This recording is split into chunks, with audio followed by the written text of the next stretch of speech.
I opened VC face. It was open. I guess it crashed in between me doing all this. Jesus Christ. Ignore everything that's happening right now. Hi.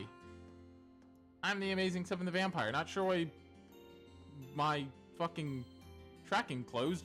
Hi, I'm the Amazing Seven the Vampire, and here with me tonight is, of course... Keep the Dinosaur Boy VA. Hi, I sound a little different. Don't worry about that. Don't worry about that. Anyway, we're back. Last time, we battled against the Noble Alliance. Oh, this Millium! Oh, shit, no. It's this Millium, bonding event. There's the lore. Oh, no. I'm remembering now which bonding events these are. Alright, hang on, I gotta pick which one to do first. Alright, no, hold on. Before I do any of these, I need to make sure I do the side stuff first. Look, as for why I'm freaking out about this is one of the best Millium bonding events. Ooh, alright. Alright, so, first things first, I'm going to go to you and buy, not that. The Imperial Chronicle issue. Wow, we got a lot of stuff to smash. Imperial Chronicle issue 5. Let's see what we're looking at. Alright, sick. Let's read the news. Where are my books? I was like, where is it? That's the Black Records. So, Twin Dragon Bridge and Rebel Hands. So they're talking about how, the Imperial Army took the Twin Dragon Bridge. Mm-hmm. For the immediate liberation of the capital, a demand which has been fiercely criticized by the Croatian Provincial Army for the conflict in the region seems likely in the days to come. Alright. Twin Dragon Bridge is not the only place that fell into enemy hands. The nearby town of Celtic, Radlin over at Training Camp, has been occupied by rebel forces. But for you, dear reader, I have risked life them crossing. Okay. Alright, buddy. Actually, the chain of control was played out rather calmly, said one member of the Septian Church. There's no fucking, yeah, of course there's not, but people, who do you think the Imperial Army is? The fucking Noble Alliance can start assaulting the citizens?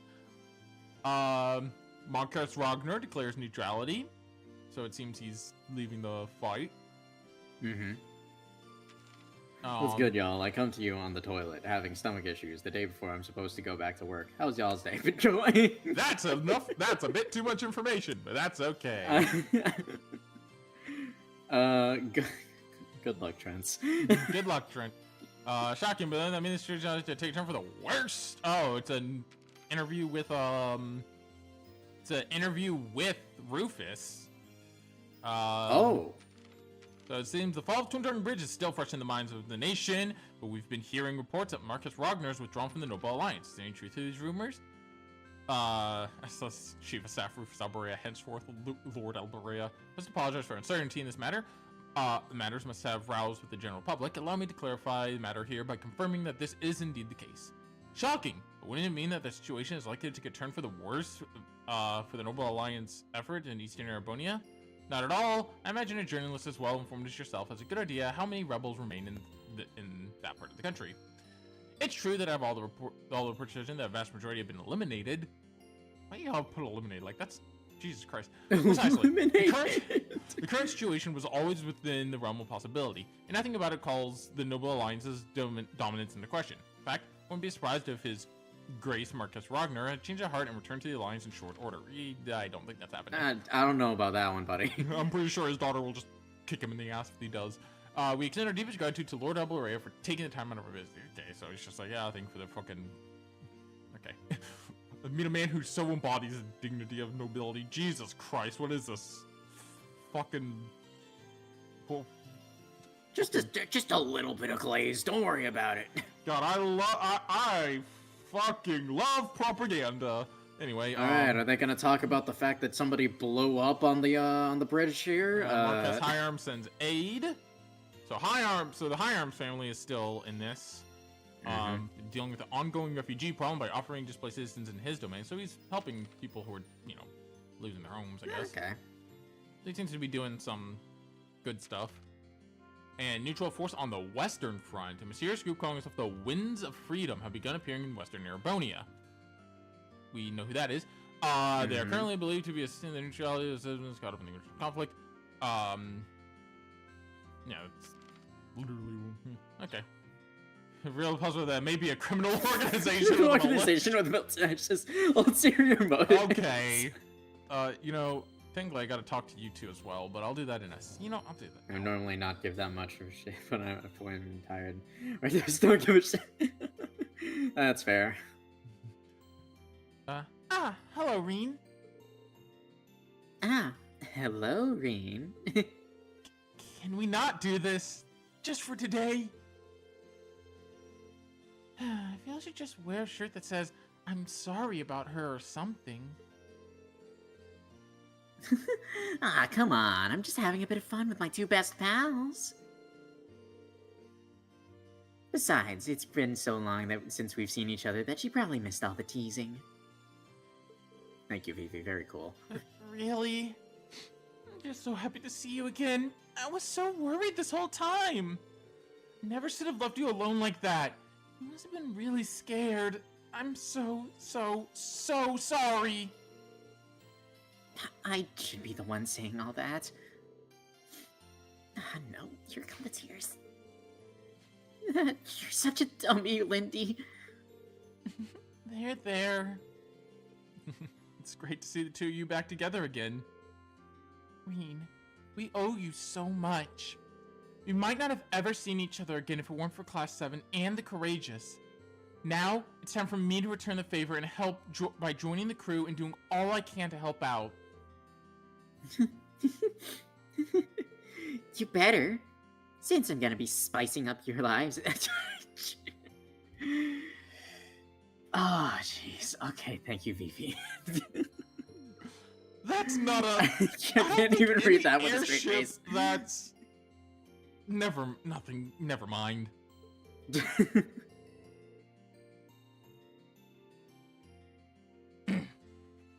I know you're just trying to joke and cover up the fact that you're crying, but it's really not working. Boo. Fine, let's just get on that ship. Follow me, I'll show you the way. Alright then. Thanks again, Reen. We'll see you later, okay? See you on board. And that is, I believe, the final recruitment of Part 2 of Act 2. Wendy has joined the Courageous. Yep, alright. There's still a couple more things to grab while we are in this general vicinity. The next one is over at the diner. It's with you, I believe. Pay with Mira! What kind of job pays with books? I don't even like books. Well, damn. Talk to you. Paid you with the next copy of Gambler Jack. Yeah, I have a chapter of Gambler Jack. 1, 2, 3, 4, 5, 6, 7, 8, 9, 10. Bam! Alright. And then we gotta go up. We're going up the down escalator. Hey, look, the escalators didn't stop. No. I ain't gonna make political jokes. I say it's like usually make political jokes. Don't worry about it. It's almost like it's too easy. There it is, Dining Bar F. I was looking for this place. Woo! Where the fuck is it again? Hey, buddy. To you? Is it you? They're not just stories. Okay. No, that's unfortunate. It wasn't you. Was it you? Was it Grand? Yeah, it was Grand. Well, Grand gave us the sweet blue. Really hope I didn't miss a recipe. There's one not there. No, I'll check later. Hopefully not. If I did, hopefully it shows up with our girl. Hopefully. Yeah. Pretty sure I didn't, but there's so many fucking things. And then the other one is the other thing of note is in here. And this is the final thing of note for now. And it is over, not over there. Where is it? Oh, wait, not there. It is... Oh, no, I know where it is. Fuck. I was trying to find it, and I'm like, wait a minute. Oh, of course, whatever, it's not that. Oh, where? What am I looking? There it is! It's like, where the fuck is... I couldn't find the elevator. It's like, where the fuck is the elevator? This is one of those times where my brain just does not work.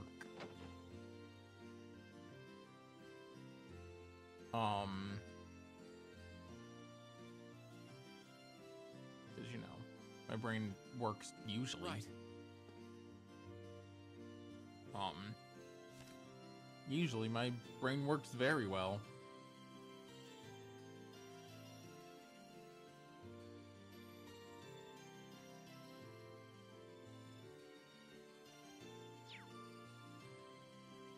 Oh, wait, you know what I think it is? You know what I bet that recipe is? Hang on. What's up? I think I know which recipe that is. Did we ever... No, we didn't get a new... We'll have a new book, okay. I think what it is it's one of the ones... It's one of the ones in a shop. Oh. I guess I didn't grab... I thought I grabbed the book from... Hold up. Let me see something real quick. No, this is the correct save. Because my concern was, I thought I had another save that was somewhat close to this point in time, and it could have just been at this point in time. Today is, you know, I don't even know. Oh no, it's not there. Okay, we haven't been able to get it yet. Okay, that's all it is. Ah, fair enough. Okay.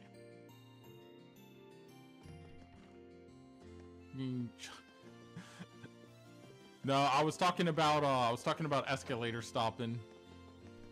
Anyway, in here, somewhere in here, it's in one of these fucking rooms. Ignoring, is it this room? Is it the library? Hi, Alphin. I don't. Oh, there it is.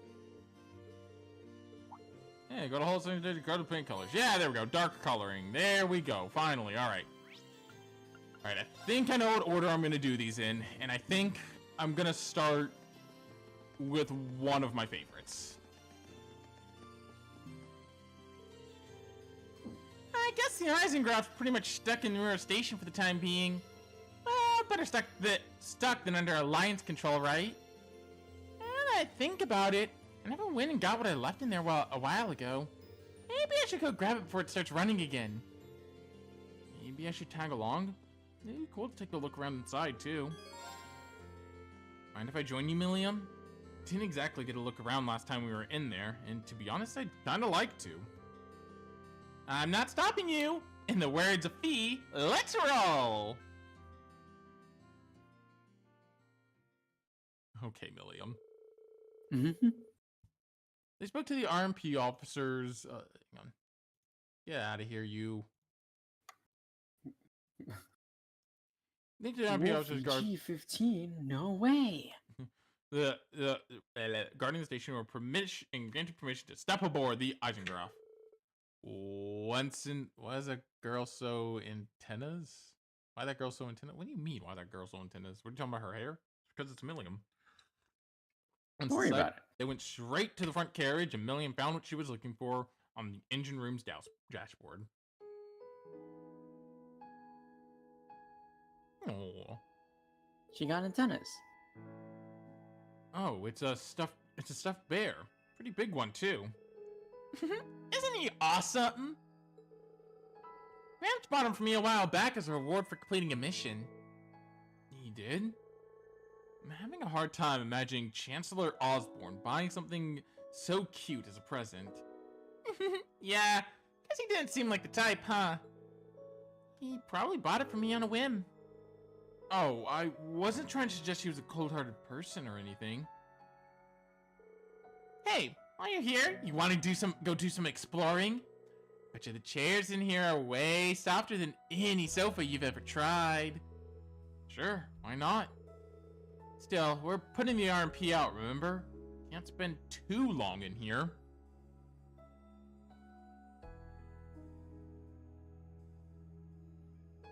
Man, you aren't kidding. These really are comfy. It was a gift from the Emperor, though. It's no wonder it'd be so ritzy. I know, right? I'm jealous of how much he got to use it, too. Gotta live it up on his way to the conference in Crossbell. Oh, yeah. Prince Oliver and Toa were on board for that trip, too.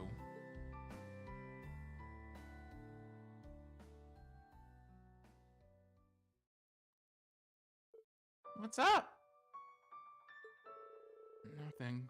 I was just thinking about how this train's lost its master. The same way you, Captain Claire, and the other Ironbloods have. Oh, that's true. Guess he can't really live it up anymore if he's dead, huh? Nothing we can do about it, though.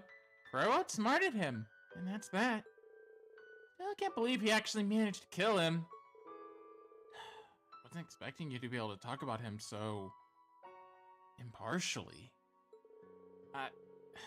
I mean, if you're really upset about it, there's no need to force yourself to not let it show, you know.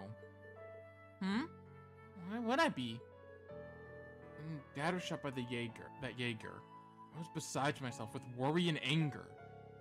And the Chancellor was like a father to all of you, wasn't he? So I'm just saying, there's no need to force yourself to seem happy. If you need a shoulder to cry on, Sorry, I don't really know what you mean. What is it even like to cry anyway? What do you mean, what is it like to cry? Surely you've done it before. Everyone has. I'm asking because I seriously don't know. Wait, you're serious? You've never cried. Not once. I guess not. I felt moved when reading books, and I felt kind of lonely when someone wasn't there anymore. But being so upset about something that tears come out of your eyes just seems kind of alien to me. How? She's never cried? Never? She's younger than the rest of us, but by her age, most people have done it more than they can count. Huh? What'd you go all quiet for? Are you still down about that stuff with V? Cheer up, okay? It's no fun if you're all gloomy like this. No, it's okay. I was just having a hard time processing what you were saying. I just want you to remember one thing. To all of us in Class 7, you're both a classmate and a friend. If anything were to ever happen to you, all of us would be incredibly upset. Enough to cry a lot. Just remember that. Okay. I still don't know what you're trying to say, but I'll keep that in mind. I really like all you guys too. Come on! How reckless you are. You're gonna run into trouble way before I do. Fair point. I'll be careful.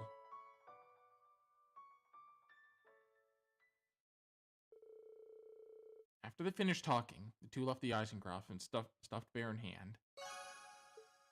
It seems Milliam's smile is not what it seems, effectively. And the RF store is our next destination as... This is the next one. Yo, let's go buy a vacuum! This is my first time seeing Ruhr. I must admit, I'm very impressed. My expectations were high given the Rhineford Company's presence here, but I can safely say they've been shattered. I think this single shop alone has more types of orbital goods than the entirety of Legram. I don't know, man. I'm just saying, it's your fault for expecting me to make sense, for expecting anything to Expecting anything to be honest. I feel kind of like a child in a candy store, to be honest. There's so much I want to look at while I'm here. I could go for some window shopping. Mind if we look around together? Nothing like shelves full of stuff to take your mind off things. By all means. Let's see what this place has to offer.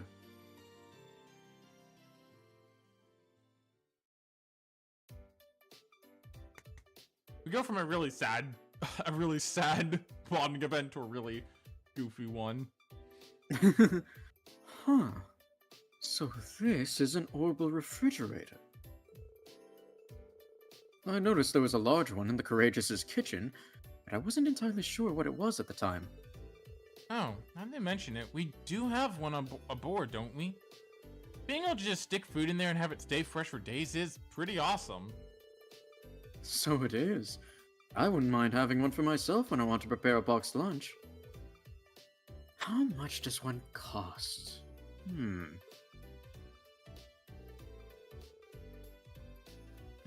Maybe I'll consider one when my skill in cooking improves enough to justify the expenditure. Let's go look at something else. Right. She actually seemed pretty disappointed that she can't get one. What's this? The design is rather avant-garde. This here, it's called an orbital vacuum cleaner. You press the button and it'll suck up the dust and crumbs. It's like an orbital version of a broom, I guess. Ah, that does sound pretty convenient. I'd like to give it a try. Let's see.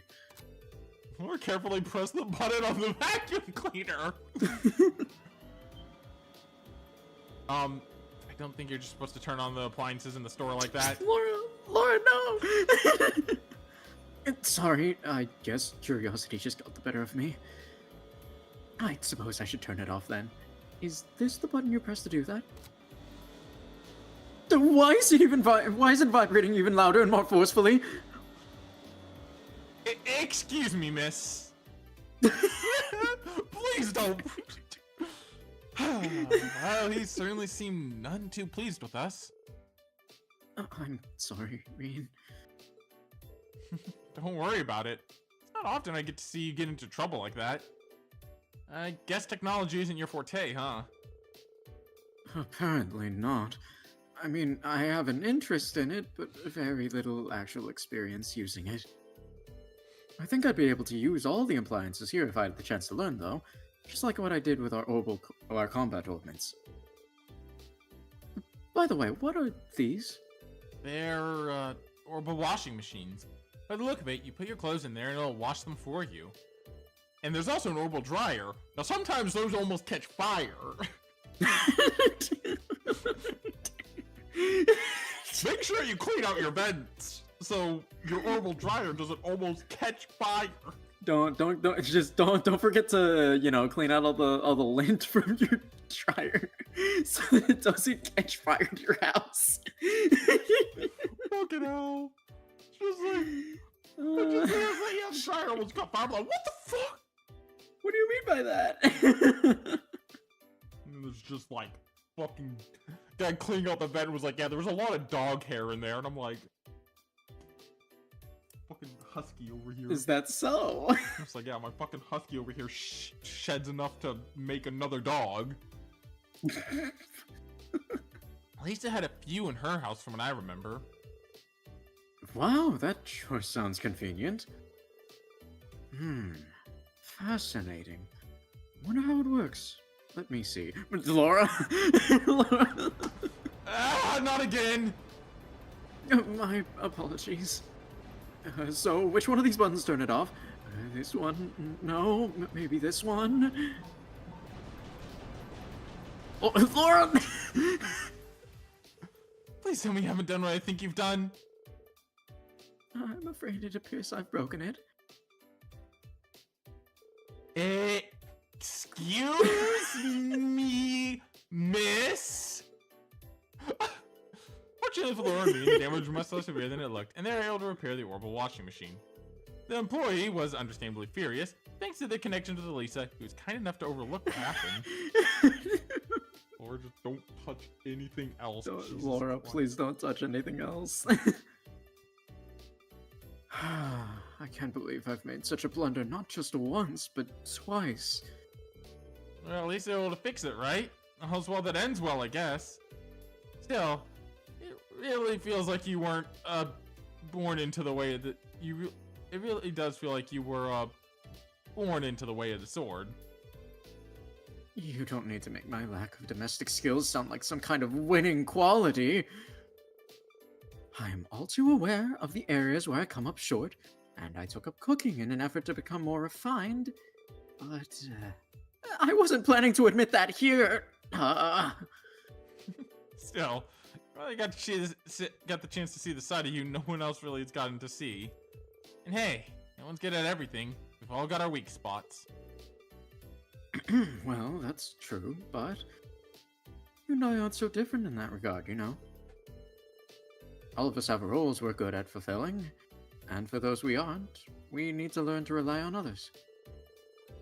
I want you to promise me you won't go try to shoulder everything yourself. All of us are here with you to share the burden. Yeah, you're right. Thanks, Laura. It's such a cute one. Yeah, that's great.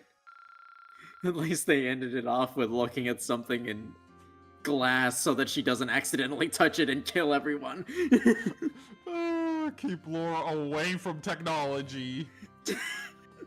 Alright, you know what? I think I'm gonna do the Sarah one next, if only because I want to see which Sarah one this is. I'm genuinely curious. Jackass is doing... I always forget that his name is just Jackass. Is that some of a gun for me? Name like that. I wasn't sure what to expect when Elisa introduced me to him. No, she's so real for that. I just wish he had a bit more refined, dandy-ish aura about him. Sort of like Gwen. And he'd be more my type. Okay, ma'am. The inside of your head must be a terrifying place to live. Can I live there? You have no idea, Irene. All kidding aside, though, you take this chance to make sure all your gear's in good shape. No telling we'll need to put it through some hard use. No, it pays to be prepared. Maybe I should take this chance to have a look around here, too. Okay, so this isn't the big one. Say, would you mind if I hung around here with you until your maintenance is finished up? Now that I look around, there seem to be a lot of things here that are worth checking out. You can if you want. But I think what you really need is something else. What do you mean by that? Oh no, I think this is. Get your sword ready. Shoot. As soon as he's finished with my gun, there's... Yes, it's this one. This has one... I've quoted this line many times, by the way. Somewhere I want to take you. I quote this a lot because it is one of those times where you remember, oh yeah, Sarah's a teacher. And it turned out that somewhere ended up being Nortia Highway. You see, I thought this was after the big Sarah reveal, but no, it's not. It's before it. Alrighty.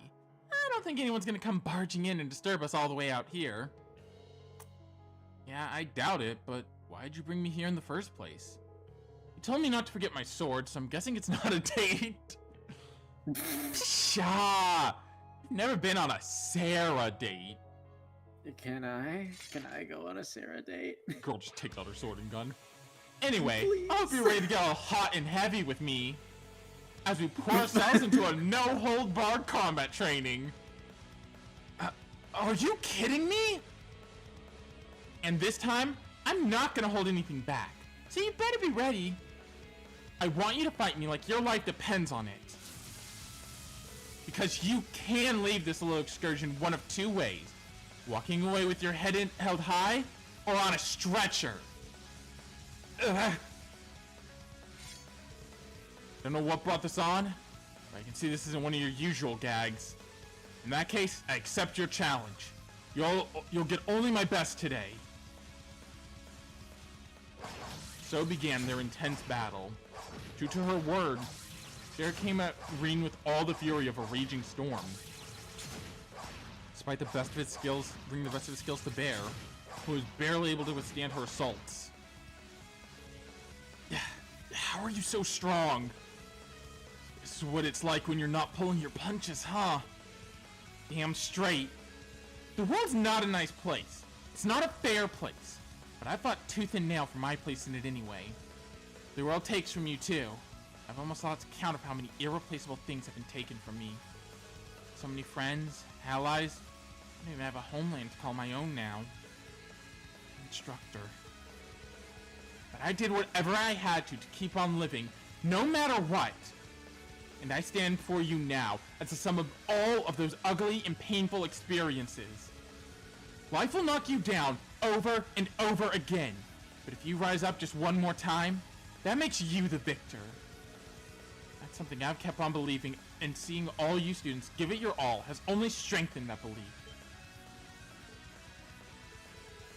That's why I've decided everything life has taught me in the School of Hard Knocks, I'm gonna teach you. Not through words or lessons or fancy platitudes, but through battle.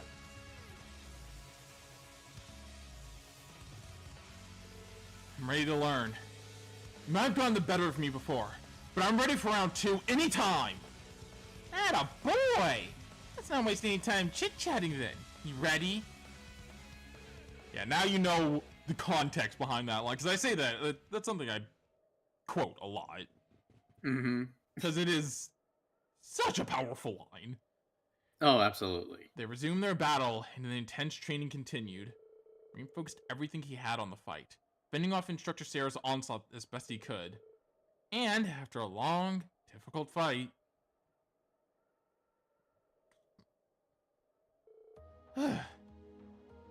And I like that it plays the Class 7 theme here, by the way. Mm-hmm. Looks like neither of us had the energy to go another round. Guess I'll have to call this one a draw. But hey, at the very least, I'd say we got in some good training. Well fought, Reem. It's kind of scary how strong you are, though. It's all I could do to keep you at bay. I didn't even get the proper hit in on you at the end. In the end, I could have, though. All you would have had to do is fire up that power of yours. And you should have, since, you know, I specifically told you to fight like your life depended on it. But... just messing with ya. That consideration you always show for others is part of what makes you strong. I know you're still beating yourself over what happened yesterday. And that's totally understandable. But at the end of the day, you've got to get past it and move on. No one can do that for you. But you will. But you will, though. No doubt about that. So, just keep your chin up. And your gaze forward, I guess. Thanks, instructor. I'll try at least. A lot of people are counting on me, and I don't want to let them down.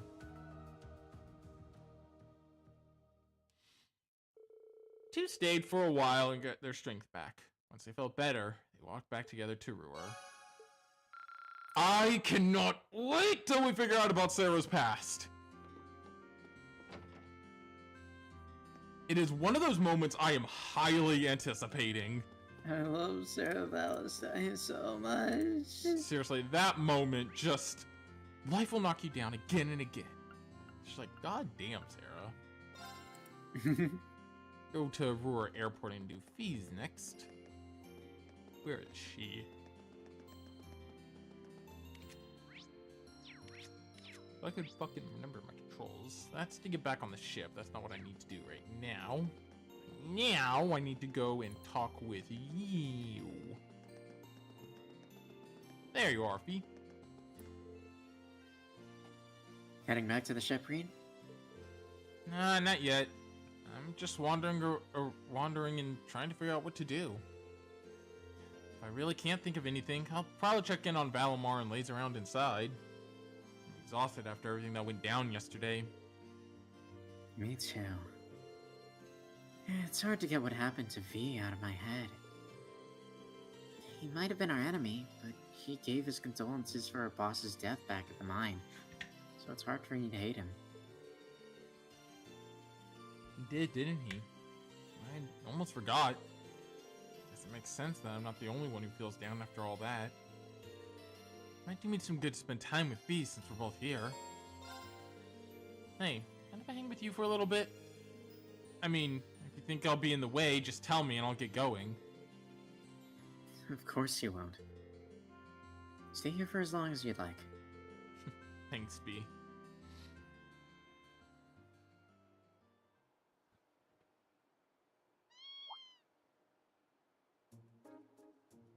Gato. Oh. Did not mean to hit my desk there. Huh?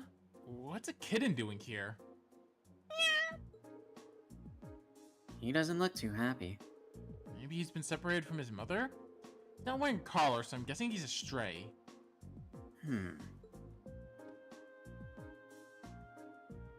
Just picks up the cat casually. Reen. Don't worry, we've got some time before we need to head back. See if we can reunite him with his mother, shall we?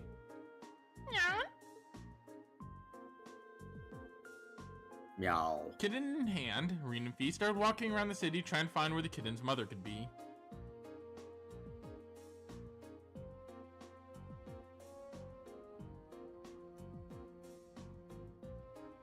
I have no clue what that thing is. The fuck is a cat? Celine! Help us! You're a cat! Do you think that all cats know each other? Yes. Oh, you know what I just thought of? I just thought of this scene in Harley Quinn. Oh, so because I'm an alien, I speak alien languages. Yeah, yeah, literally. I know a I know a little parademon. little parademon. I've seen that clip. I love that show so much. I know a little parademon, but that's only circumstantial. Please do better. Him being a stray, they assumed that finding his mother wasn't going to be an easy task, and they were completely right. Reen and Fee asked everyone they could, even Celine, and searched for the missing mother cat, with every fiber of their being. In the end, over there.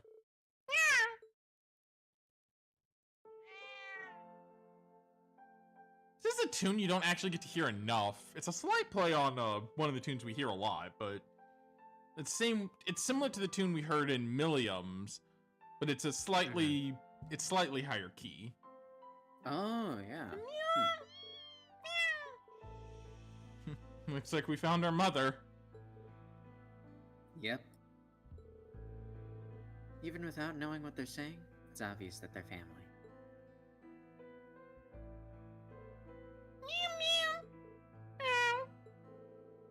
Just glad we were able to reunite these two. Me too. His mother must have been looking for him all this time. Nice to know his family didn't abandon him after all. B? Carrying him around reminded me of something that happened the day the boss died. Just before he fell in battle, too. What happened? We wanted to watch the battle between him and the Red Constellation's leader, so we'd set up a camp nearby. All of a sudden, a Jaeger wandered into our camp. A girl about my age. Another Jaeger that young? Maybe a year older than me. I don't know. Who do you think that was? I'm gonna take a shot and I'm gonna assume it's Shirley. Would make sense. Red Constellation. Red Constellation. About the same age as Fee. Yeah, that lands about her about the same age as Fee. Maybe a year older. Yeah. Yeah, she's about the same age as Fee. I think she's a year. I do think she's a year older, but still. Mm-hmm. She'd come from the Red Constellation's camp on the other side of the battlefield. All because she was chasing a stray cat. Hold on. She wandered into an enemy camp just before a battle? That seems like an incredibly bad idea. What happened?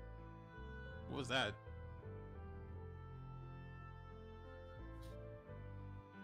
Everything My good? brother was getting something. Oh.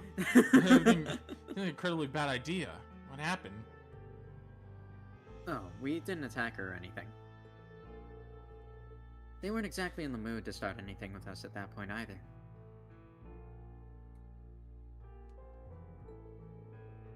So, the two of us just talked while she played with the cat. Wow. I can hardly imagine having a casual conversation with an enemy just before your leaders fight to the death. It's also kind of depressing to think that there are other Jaegers your age out there too. I guess. We're not exactly rare. But she was really strong. Strong enough to lead a whole battalion in their corps. It was like she lived to be out on the battlefield and killing. Loved fighting as much as anyone I've ever seen. She was more man-eating tiger than girl. Sounds like the two of you are total opposites. People tend to paint all Jaegers with the same brush. The more I talk to you, the more I realize how different they all are. I wonder what she's doing now. Don't worry about it. Yeah, don't worry about that. What do you mean crossbow's on fire? I'm sure it's fine. I bet she's okay, though. She was strong. Strong enough that she'd be fine even if her family left her behind. That's another way we're different. Unlike her, as soon as my family left me, I became a weak little girl who couldn't do anything for herself. There's more to strength than just proficiency in battle, you know. And even if there weren't, you've become a much better fighter since you joined Class 7. I've definitely seen big improvements since our first battle as a class. Maybe you're right. If I am, though, it's because all of you have been there to support me. There's no question about that. Hey, we help each other improve and get stronger, both on the battlefield and off. You've helped every one of us. We've also got room to grow, and at this rate, we're gonna need to do as much growing as we can. Yeah? Well, you've got a point. But together, we'll get strong enough to get through all of this. I know we will.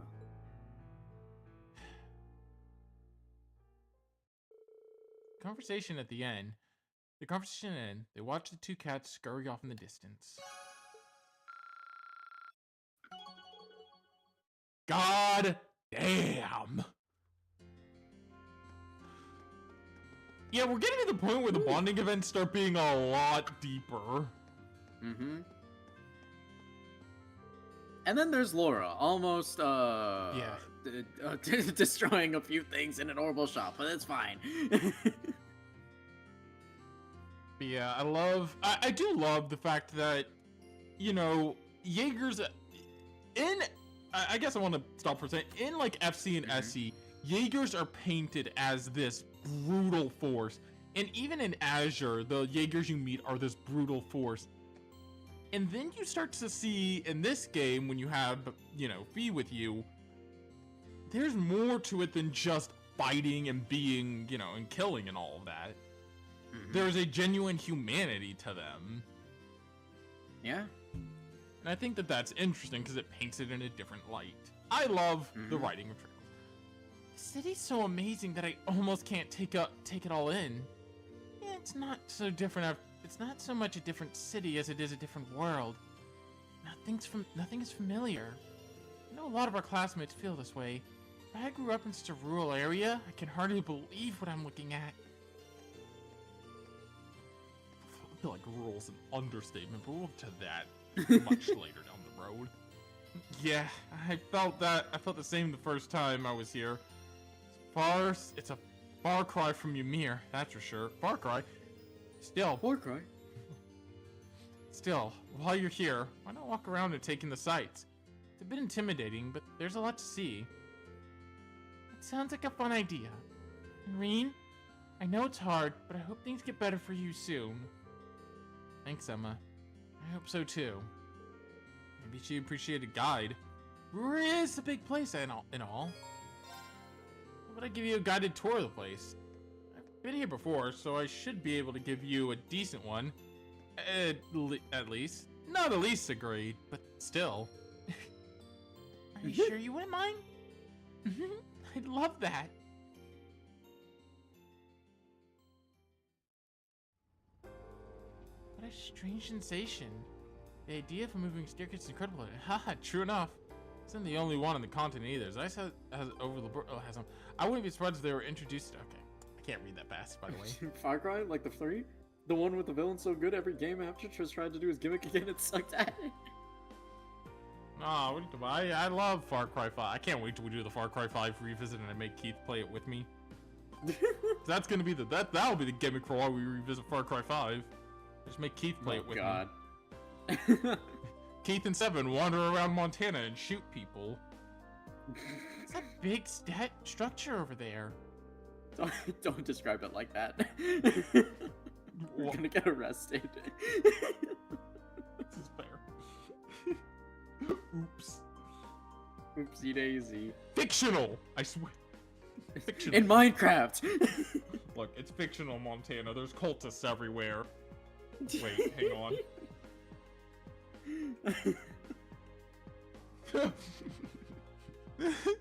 An orbital generator. Apparently, provide energy that this town and its factories need to work. Or they have plans to make more of them too. It's so fucking good, dude. Generally top 5 gaming antagonists. Name a better one. Louvet. Or at least they had plans. I'm guessing they've put it on hold until Rhineford Company is fully reorganized again. It's amazing that technology like this exists. It's like magic, in a way. Green continued to show Emma around the city, focusing primarily on things that one couldn't find anywhere else. Eventually, their tour came to an end. They decided to stop for a rest.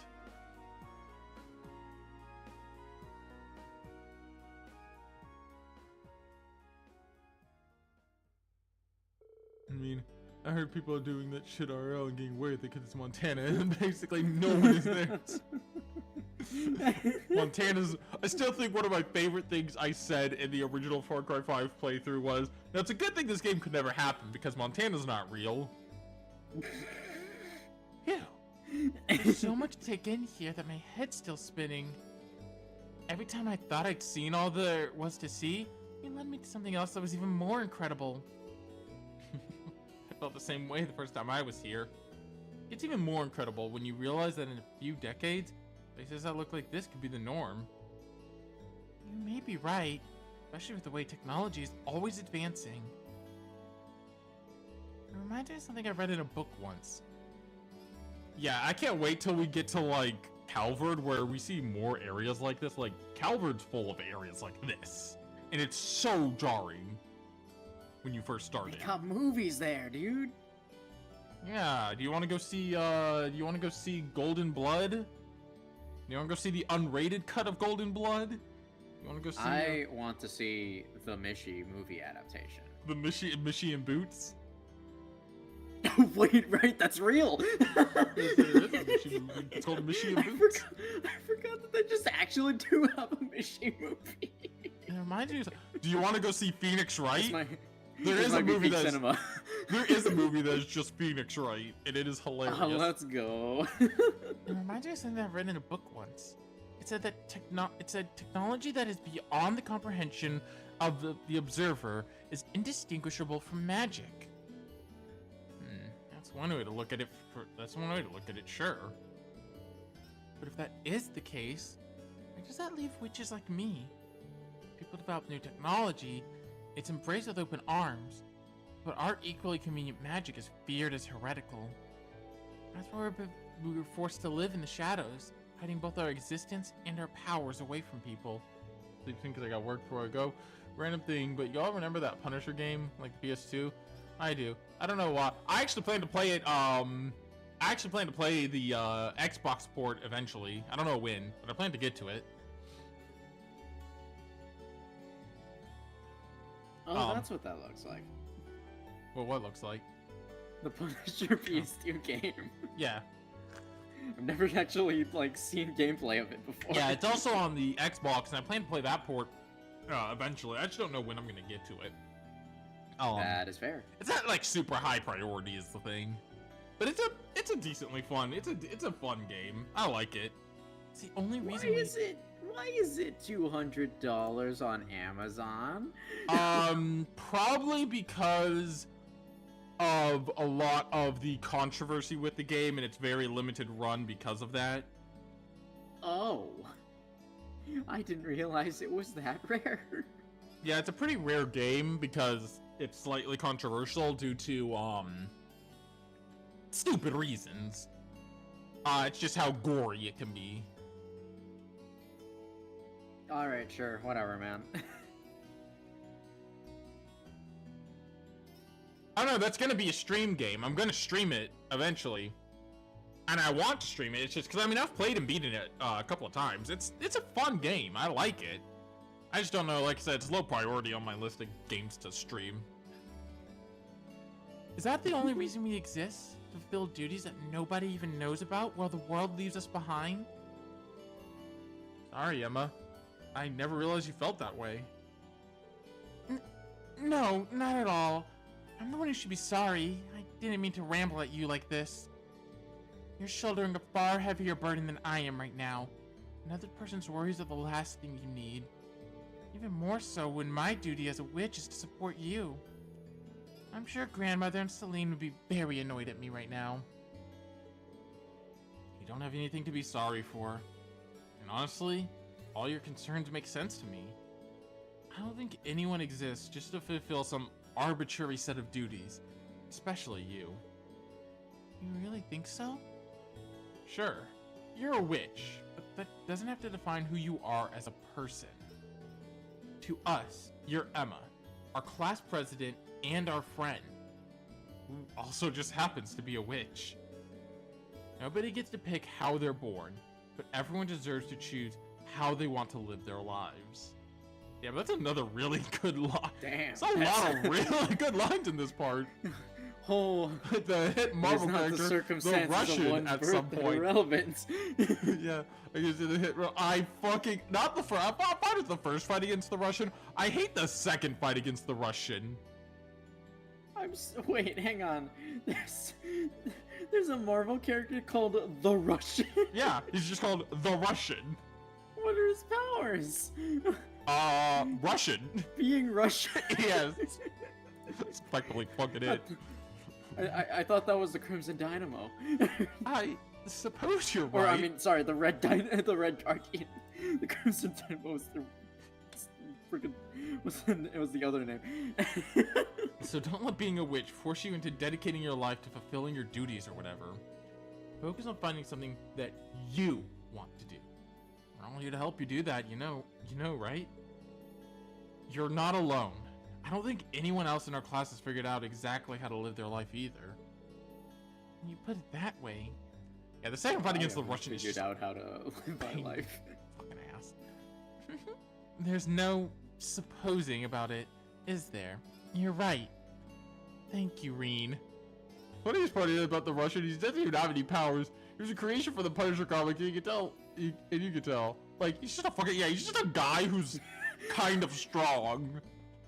He's literally just It might be easy for him to find average guy to do from for myself. Russia. Dude, no, there's one, because, like, what, I'll say it after this cutscene. Because we've been in this for a while. I want to finish the scene, then I'll say what I want to say. But maybe it's time that I start thinking long and hard about it. If I run into any difficulties, though, you'll be the first person I come to for support. Whenever you need it, I'll be there. So one of the things you do in that game is interrogate, like your enemies, and there's special interrogations.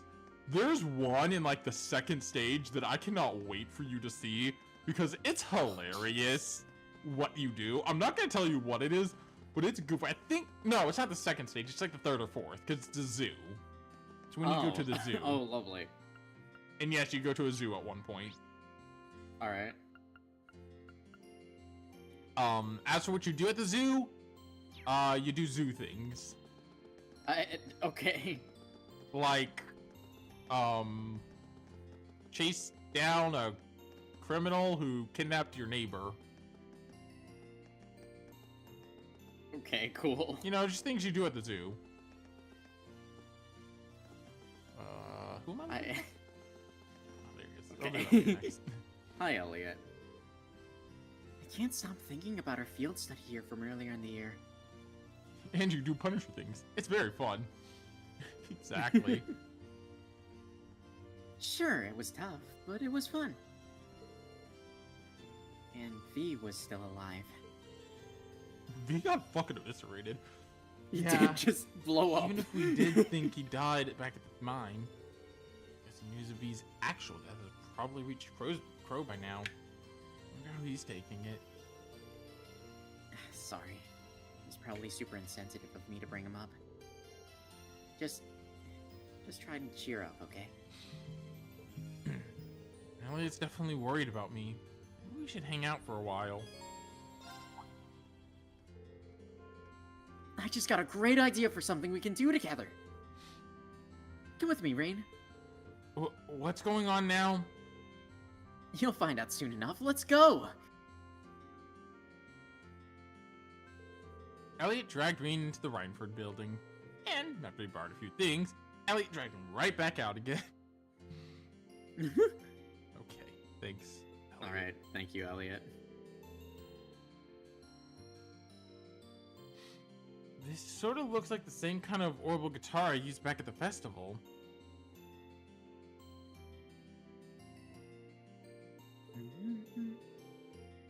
That's because it is. Both that and the keyboard were made by the Rhineford Company. They're display models, but they said we could use them since playing them right out here would make for good advertising. Should be all tuned up now. Oh, shit. Female Shiki's gonna be added to the Leaf shop in FGO soon. Oh shoot, let's go, Shiki Ryogi. Yeah. Assassin Ryogi. Ah, Assassin Ryogi. Okay, got it. Because I think Saber Ryogi is summonable. Assassin's not. I mean, it's only an event, but she is still summonable. Get started. Wait, you don't mean... I sure do. Let's play some music. Just you and me putting on a concert in the middle of the street.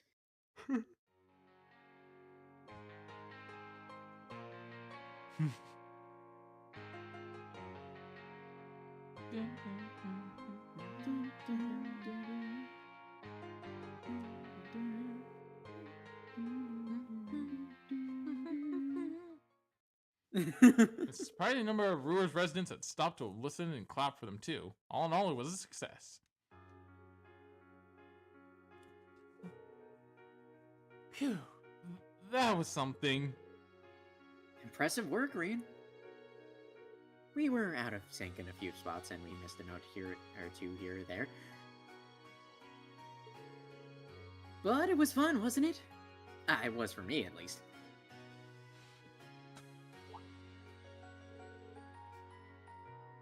Yeah, it was fun. Just goes to show music doesn't stop at giving strength to the listeners. The performers get some too, I guess. It's 2 in the morning. I got work at 9. Good night for real. Good night. Alright, good night, Trents. Take care.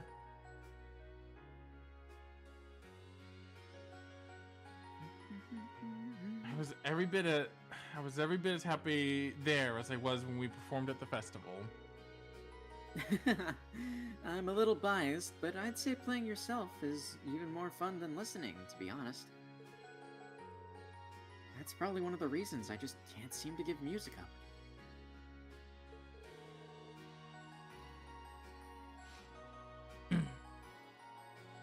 Thanks for inviting me to join you, Elliot. It's definitely helped cheer me up. You're very welcome.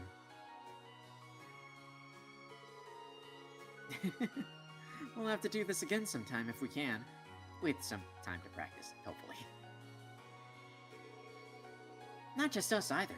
The whole class, just like back at the festival. That sounds great. I hope we get another chance to do something like this.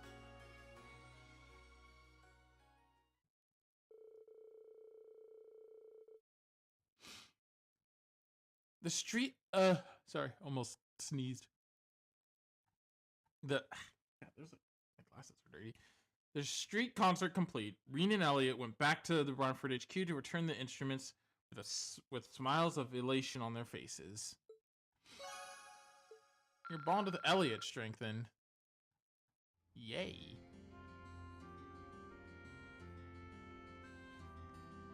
It's crazy how we're kind of quickly approaching the end. Mm-hmm. I mean, we're over halfway through the game at this point. Yeesh. Yep. It is definitely crazy how far we've come. Oh, absolutely. And it's still so much. And there's still so... I'm looking forward to this next chunk of the game is so damn good. I'll be heading shopping soon.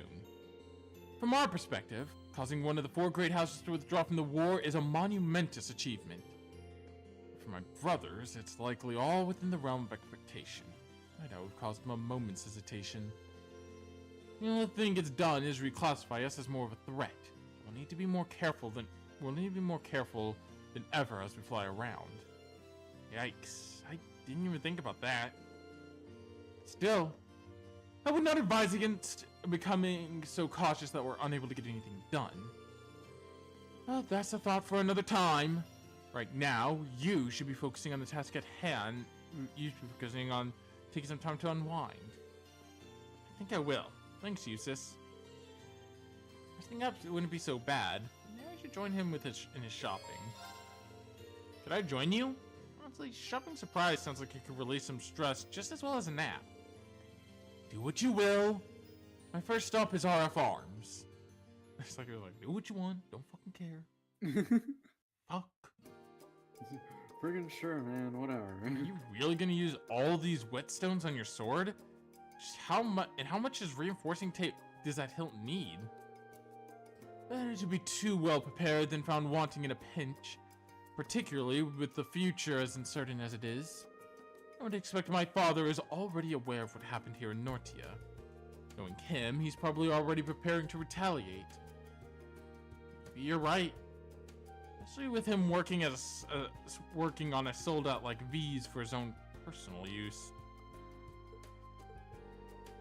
Which is why we prepare ourselves the best we can for whatever lies ahead. Speaking of, I still have a number of other things to buy, including a book that the war managed to delay. Come, we're going to the general store. Okay, sure. We're starting to pick up a lot, though. Think we're gonna be able to carry all this back to the ship? We aren't doing anything. You are. What? Hurry and take these to the counter. We don't have all day. Dang. I think my arms are starting to go dead. How did you end up getting me to carry all this for you? I mean, I guess I could have said no, but still. Come now. You want to make me waste my strength on such a heavy load, would you? Besides, given all the time you spent assisting the student council, I imagine you're used to menial tasks like that. Damn! Dang. Just pretend I'm Toa. I doubt you'd ever give her any gruff, no. There's a mental image I wasn't prepared for! Better that than leaving your mind free to focus on the burdens you need not shoulder. Come along now. Wait, is he trying to keep me busy so I don't have time to think about what happened yesterday? That's really nice of him. In a cold, off-putting way. Useless sort of way. But even so, I'm grateful. Reinvigorated by Eustace's awkward show of kindness, Green carried his baggage from shop to shop without a single word of complaint. The two spent a long time in each shop they visited, scanning the shelves and putting more onto poor Reen's pile. While the experience was exhausting, it did indeed take his mind off his worries. I get what he's trying to do, but I don't know how much more of this my arms can take. Come on, Eustace, you can take at least something. Anything! Eustace? Something in that magazine catch your eye? What is that? It's not the Imperial Chronicle. Look for yourself. The Noble Alliance marches to victory. The glorious Noble Alliance, led by Duke Cayenne and Chief of Staff Rupert Zalvarea, continues their victory streak. Their quest to carry the country into a new, brighter future feels all the more complete with each new success. And it should only be a matter of time. We taking snacks? We taking snacks? Are we? Who knows? Hi. Hi. I don't have snacks. I have a pain. I have water. Wubber. Before the foolish Imperial army is eradicated once and for all. Wow. This is quite the article. Not exactly going for an unbiased approach, are they? Of course not. I imagine the writers are just as much under the Alliance's thumb as those at the Imperial Chronicle. They're trying to manipulate the public perception of the Alliance in preparation for their rule after the war is won. Both Duke Cayenne and my brother are thinking not only how to win the war, but how to control Erebonia afterwards. That's how far ahead they're able to think. Did you have pain and water? Why pain? The game. The game causes me pain. Emotional pain, mind you. Just a bit of pain, just a little bit. Don't worry about it. Sorry, Eustace. Pain as a treat. This must be hard on you. Yeah, the game just causes me to curl up and cry sometimes. Oop. A lot of the time. A lot of the time. Look, life will knock you down again and again. Still, that doesn't mean we're gonna lose out by not doing the same. Instead of focusing on the way things might be, we should focus on the here and now, and what we can do to change things. If we do that, I'm sure the future we want will fall into place. Wouldn't you agree? Well, I wouldn't disagree. Thanks, Jesus. So what if the thing in 3 moves ahead? That's all falls apart if we do something to shake up their plans. And that's just what we'll do. We'll get to the future we want. To think you're capable of such positivity so soon. But I suppose you still have much more of a capacity for it than I do. I want you back to your usual self as soon as possible, Reen. We won't be able to secure this future of ours otherwise. I'll see what I can do. The shopping complete, they lugged their purchases back to the Courageous and stored them on the ship's hold, and Reen lugged them back. Went back into the brewer. Alright, Eustace, thanks for making me carry all that crap. Alright, who is left? We got Gaius, Toa, Machias, and then the other 2 are up there. Guess we'll do Machias next, and then we'll do Toa, Gaius, and then we'll do the 2 in the, where is Machias? Wait, where the fuck is that? Oh, I know where that is. I was trying to figure out where that, like, outstretch was. I think he's, like, is he here? That doesn't make sense. Wait. Oh, okay. He's over by that elevator that, yeah. You know, I forget this elevator exists. Fair enough. I'll be taking a look around the Ruhr Institute of Technology soon.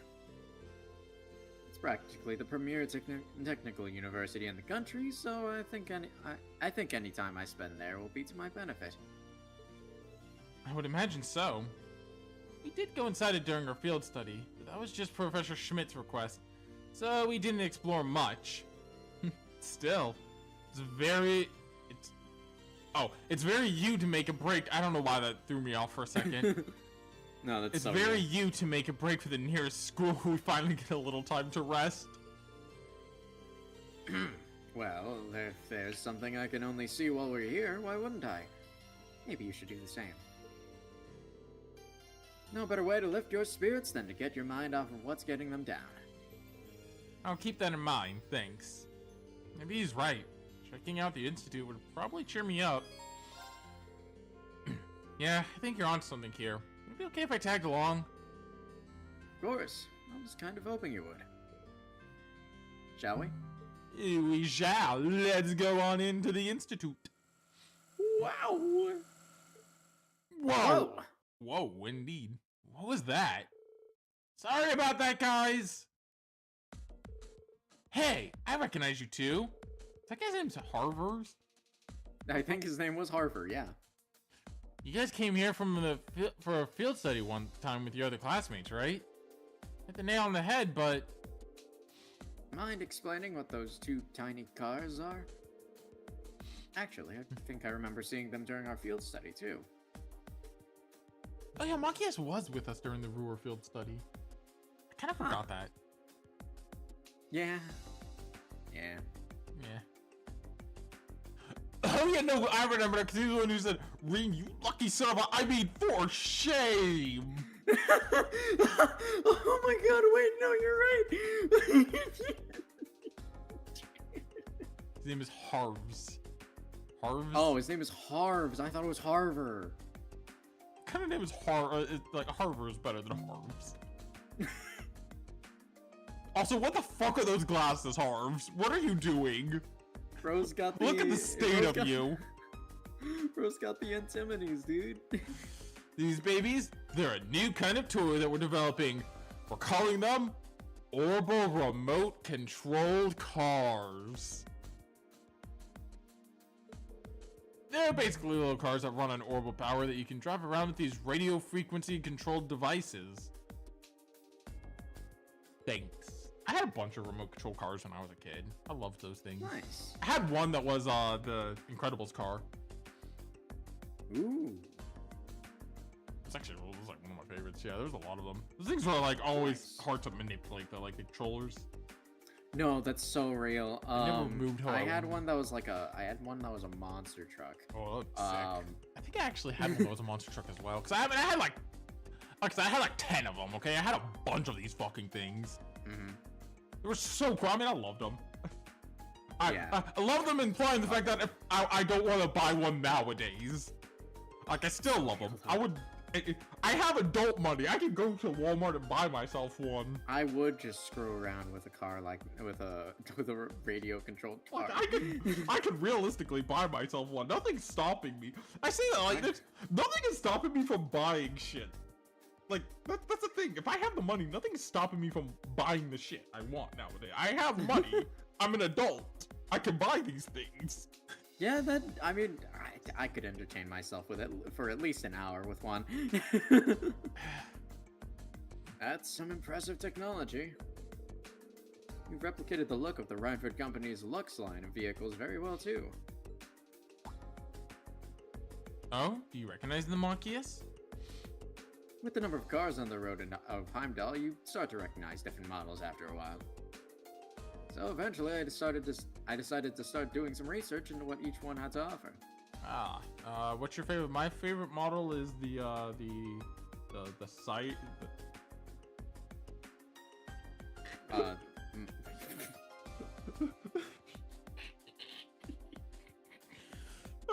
I was gonna make a Cybertruck joke, and I don't know why that's so funny to me. My favorite one is the Orbital truck. I hate it. I mean, as long as they're cup holders, I'm fine. No, my Look, dad. Siri. My dad has a fucking what's it called? It's a pickup truck, Ford, something or another, F-150. Forget the fucking brand. You know, I forget the model, dude. I'm not a car person, but it's a really fucking nice truck. And then my mom has an Audi, and that thing is also Ooh. fucking nice. Nice. The Lux series was one of the ones I found myself particularly fond of, so its name stuck in my mind. Now there's a man with taste. If you can appreciate the beauty of these little babies, you're gonna go far in life. Actually, you're just the kind of guy we'd like to give this thing a little test run. Are you serious? Yeah, as serious as we've ever been. Want as many people playing with these things as possible, right? No, actually, it'd be great if you could grab another friend too. 3 people racing against each other would just be awesome.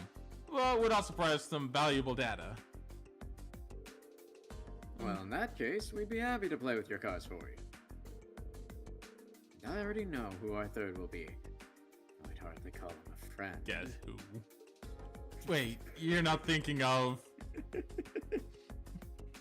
Bro is just... They're just eternally rivals. And gay for each other. But we don't talk about that. Actually, we do. We talk about it all the time. Anyway, they're gay for each Oh other. my god. Yep, he was. Of all the things you could summon me out of the blue for, a toy car race. Still, not as though I have anything better to do. I accept your challenge. Ha! Smile while you still can. I expect you to give this your all too, Reen. Okay, if you insist. Well, now that you know the controls, of course, take you from here around the front of the RF building into the step over near F. It's just after your cars, though, since the orbital waves have a limited range. Well then, shall we get started? Take your positions. Ready, set, go! Like Micro Machines. It's like Micro Machines RF. I love that. I don't know. The cars off, the starting race began. Was this the race of the century began? What? The three of them chased fiercely after their cars, struggling to adjust to the unfamiliar controls. Finally, near the finish line, Eustace and Machias hit their competitive peak, each one desperate to claim. Jesus. Yeah, get the hell out of my way. Kneel before me, fool! Guys, calm down a bit. You're gonna... Oh. Impossible! What?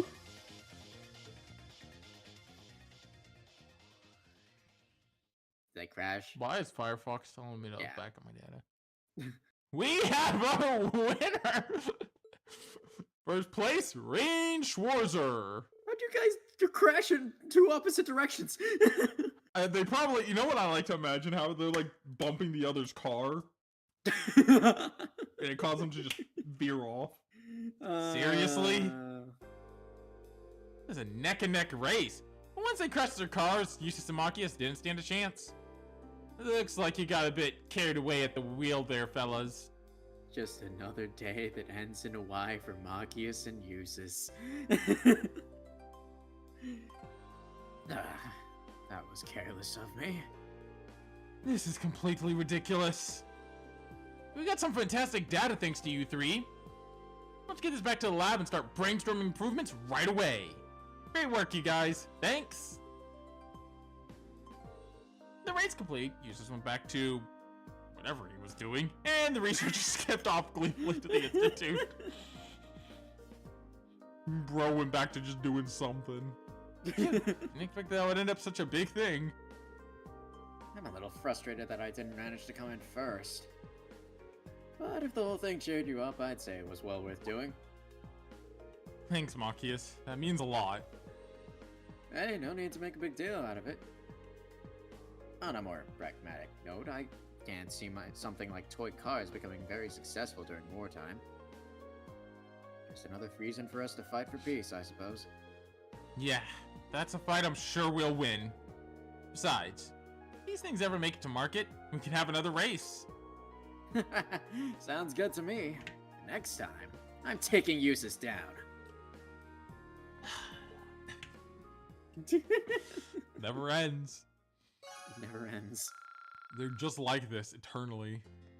Forever. They will never stop. Go down the wrong side. I still love the fact that she fucking yells at you for that. Why are you going down the? Why are you going down? Why are you going down the wrong escalator? Kind of fun. I like these. It's kind of fun. That's kind of fun. Hey Gaius, you highway bound? That's right. Figured I might head out and fish for a while to pass the time. Oh, base. One of Gwen's favorite fishing holes is supposed to be out there, so I thought I'd give it a try for myself. Oh yeah, I know that one. It's not far from where our boat first landed. Just be careful though. Monsters have gotten a lot tougher than they were when Gwen used to fish out there. Oh, I will. Don't worry about me. In fact, you shouldn't be worried about anything at all. Take some time to de-stress while you've got it. Everyone has times when they just need to open a window and let some fresh air into their lives. Give that a try, thanks. Maybe fishing with guys to let me open that window he mentioned. As long as you don't mention the fucking wind. Well, how about we fish together? It's good enough way for you to unwind. It's a good enough way for you to unwind. It's good enough for me. That's what I'd like to hear. We're gonna mention the wind on just out of nowhere, as always. Unprompted. Reen and Gaius then made a beeline for Quinn's old fishing spot. So boom, the two got right to fishing. Kind of funny how Reen is the only one who can fish in this game. Later Trails games, other characters can fish.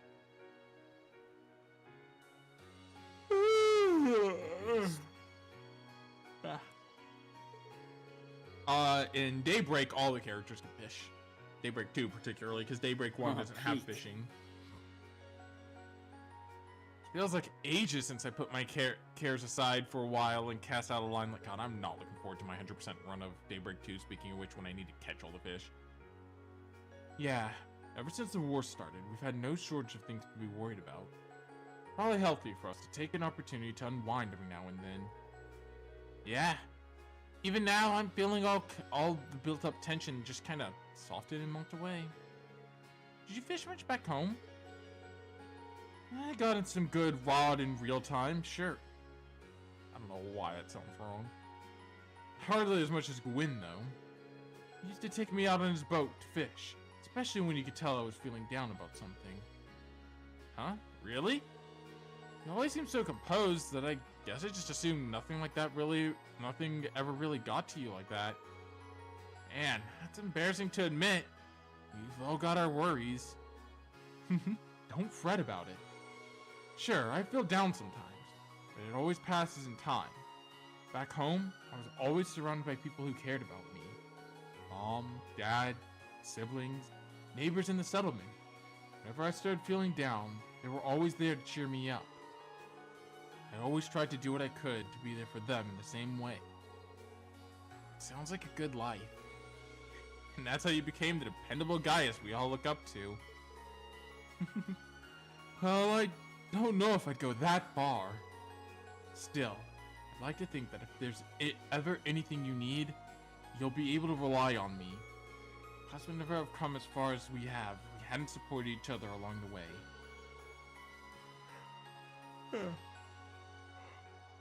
You're right about that. I'll make sure to keep it in mind. Uh-oh. Oh, what the dog doing? Being dogs. Monsters!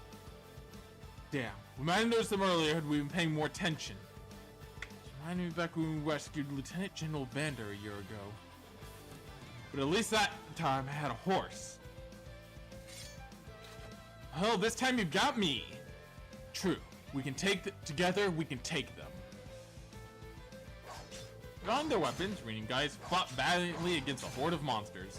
Despite being vastly outnumbered, they triumphed, making the most of each other's strength in combat. Look, these two would easily deal with that problem. We've seen how busted these two are. Yeah? Well, I'd say we managed to beat the odds, don't you? Reen was just Gale. See? See? You are dependable, just like I said. Takes two to cover each other's backs. Whenever you need me, I'll have yours. Likewise.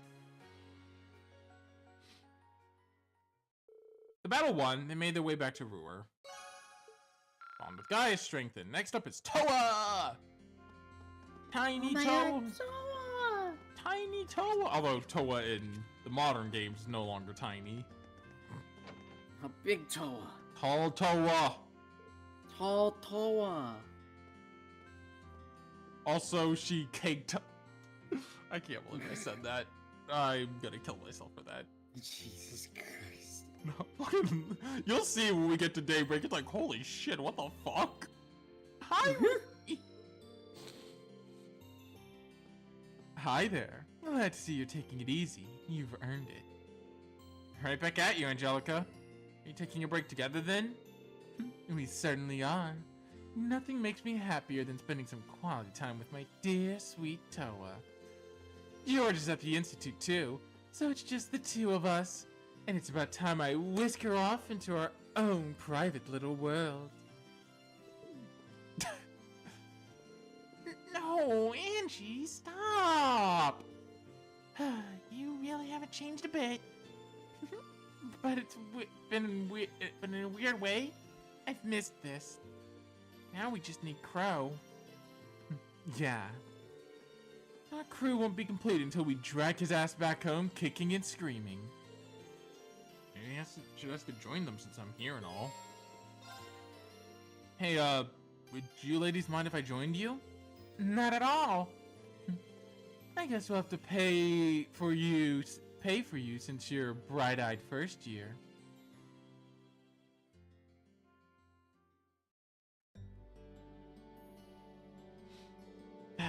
This is really relaxing. The tea here is nice for a working-class diner, isn't it? I've always been fond of this place. Always used to sneak out of the mansion for some booze. I mean, to relax like a sweet, innocent young maiden. Angie, you aren't supposed to be drinking alcohol. Forgive me, my dear. Still, it feels like we're... I don't know why that one took a second. Jesus Christ. That one took a second to hit. Still, it feels like it's been ages since we were last able to sit down and talk like this. Always happy to lay my hands on another chat. Still, settling things with my father paid off. It's really been too long. Yeah, it has. Hold on, your hair's looking a little disheveled, Toa. What? Is it? Well, it makes sense that it might, I guess. Ever since I started wearing the captain's hat, I haven't been paying much attention. That won't do at all. Your hair's so long and beautiful. You need to take better care of it. I know. Why don't I comb it for you? Oh, you wouldn't mind? It's been so long since you last did it. I kind of miss it. They're so close. It's adorable. Oh, goobers. That should do the trick. Huh, wow.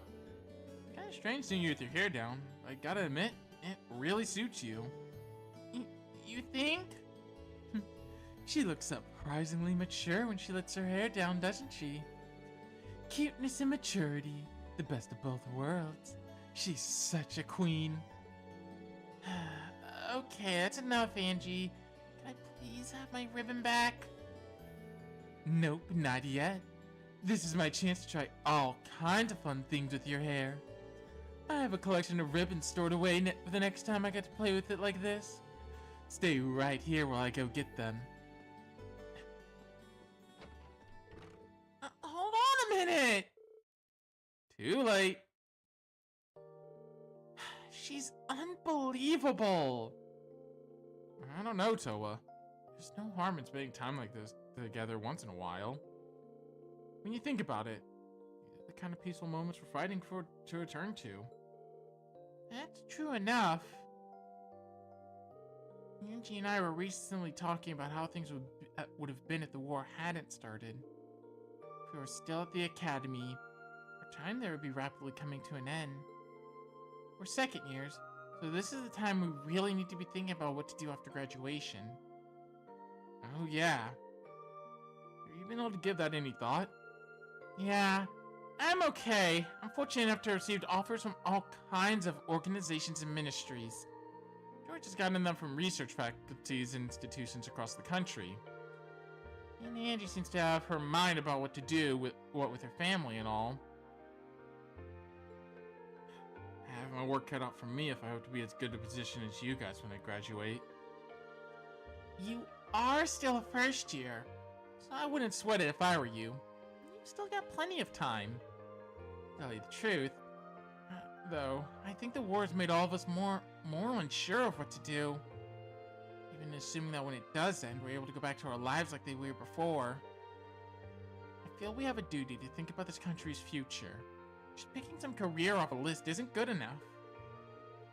I'm amazed you're thinking on such a scale. Personally, I feel like I've got my hands full just thinking about my own future. I really can't compare. That's not true at all. I think it's only because you're able to see things like this. Sorry? Well, your class is a source of hope to all of us. It's only because we've got that hope that we can believe in that we can think of what to do when the war's over.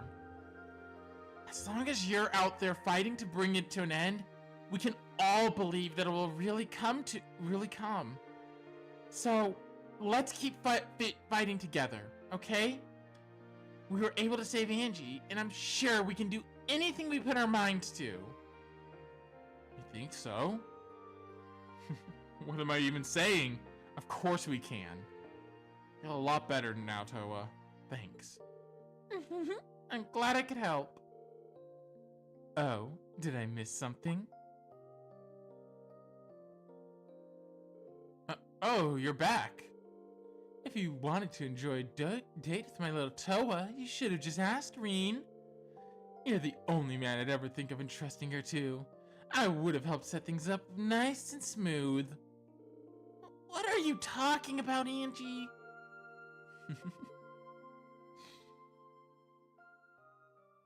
I love these sweeter bonding events so much that you start to get at this point. It's real great. It's real Angelica wholesome. made her way to the table and went right to work, trying an obscene number of cute ribbons on Toa. Reen casually sat back, enjoyed his cup of tea, every once in a while cracking a warm smile at the increasingly flustered Toa.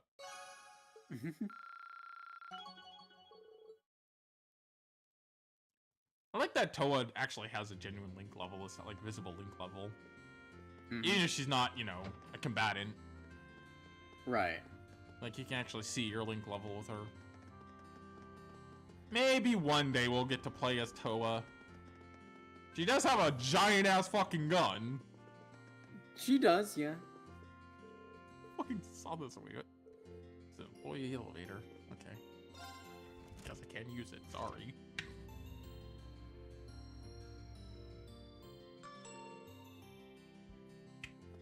Still love Elisa's mom just slapping the shit out of Angelica's uncle.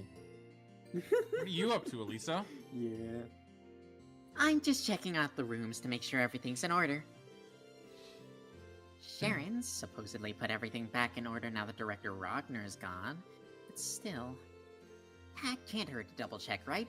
I'd hate it if he ran off with something valuable on his way out. Yeah, he seems like the kind of guy who developed sticky fingers. Do you want a hint or anything? I'm fine, thanks. I got a pretty good idea of where everything was, so it shouldn't be too much trouble.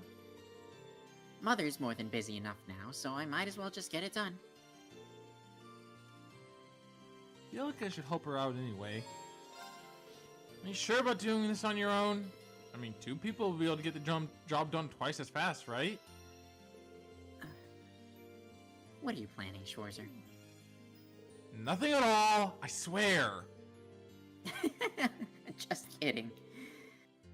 Of course I'll take you up on that. Don't worry about what I'm planning. I ain't planning shit. Well, they made their way around the Reinford household, scouring each and every room for any signs of maleficence or of missing property. Fortunately, thanks to Sharon's organizing everything the night before, it didn't take them too long. Before they knew it, they only had one room remaining, the chairman's room. I love that it plays the playful song here. Though I associate the song more with Alphen than anyone else. Fair enough. Well, I'm glad to see that at least the rooms aren't a complete mess like they were yesterday. Sharon's done a great job cleaning everything up. Sharon just fucking warped in, put everything back in place, and just warped out. Funny enough, she It's can. just like a big dust cloud of cleaning. Yeah. Just. Funny, I think Instant transmissions out. Yeah, to be fair, she can. I think Sharon can actually warp because anyone because the Grand Master allows anyone, grants that power. So long as they're with Ouroboros, and I think she's still considered. Well, no, because she is battling against Ouroboros, so I don't think she'd have that power right now. Fair enough. We find that's something we've already kind of seen a lot of people warping, but we figure out more about how that power works in Cold Steel 4. Ah, I see. And it doesn't look like there's anything missing either. Well, that's good news. As much as I feel bad criticizing Angelica's uncle, Idol Ragnar must be an absolute slob. Nah, he deserves the criticism. He's a bitch. Fuck him. She'd be right there with you. I still love that fucking gif I used. The fucking... You'd think, as a noble, he'd at least pay a little more attention to cleanliness. I do believe in the I feel hydraulic sorry press. for his housekeeping staff.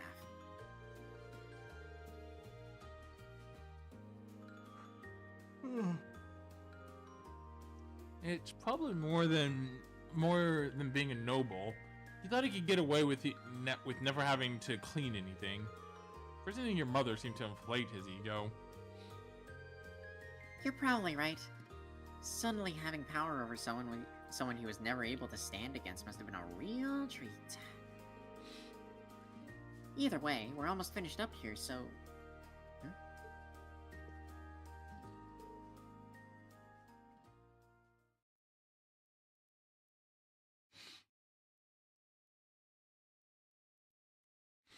What is it? Oh, I just noticed something sticking out slightly from between two of these books. Huh? This is... Aw. It's a photograph of you as a little girl. And that looks like your mother, which would mean... Yeah. That's my father. Why is this hidden away on her desk, though?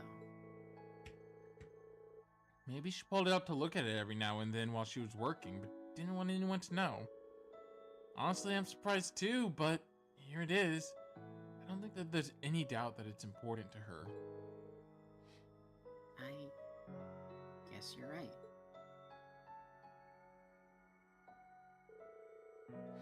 Elisa put the photograph back where she found it, and the two of them finished checking the rest of the rooms. Once their work was done, they treated themselves to a well-deserved rest.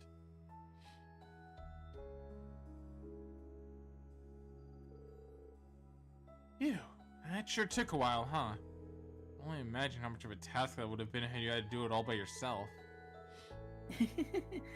Truth be told, I probably would have just given up part way in and just left the rest to Sharon. Thank you so much, Reina. For what? Helping out? Well, sure, but finding that photo earlier might have been just a coincidence.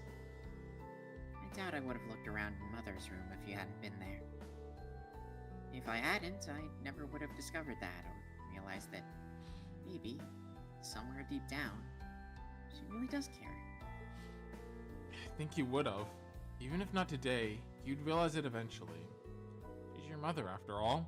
The two of you will always have the connection as family, like it or not. I think the day will come when the two of you understand how much you care for each other, with or without a photo to show. I'd like to think so, at least. Talking with you like this reminds me of when we had our field study here. We had a little heart-to-heart about Mother back then, didn't we? In the same room? It was this room, actually. There's a lot I'm really thankful to you for, though. I wouldn't have been able to free Mother or this city on my own.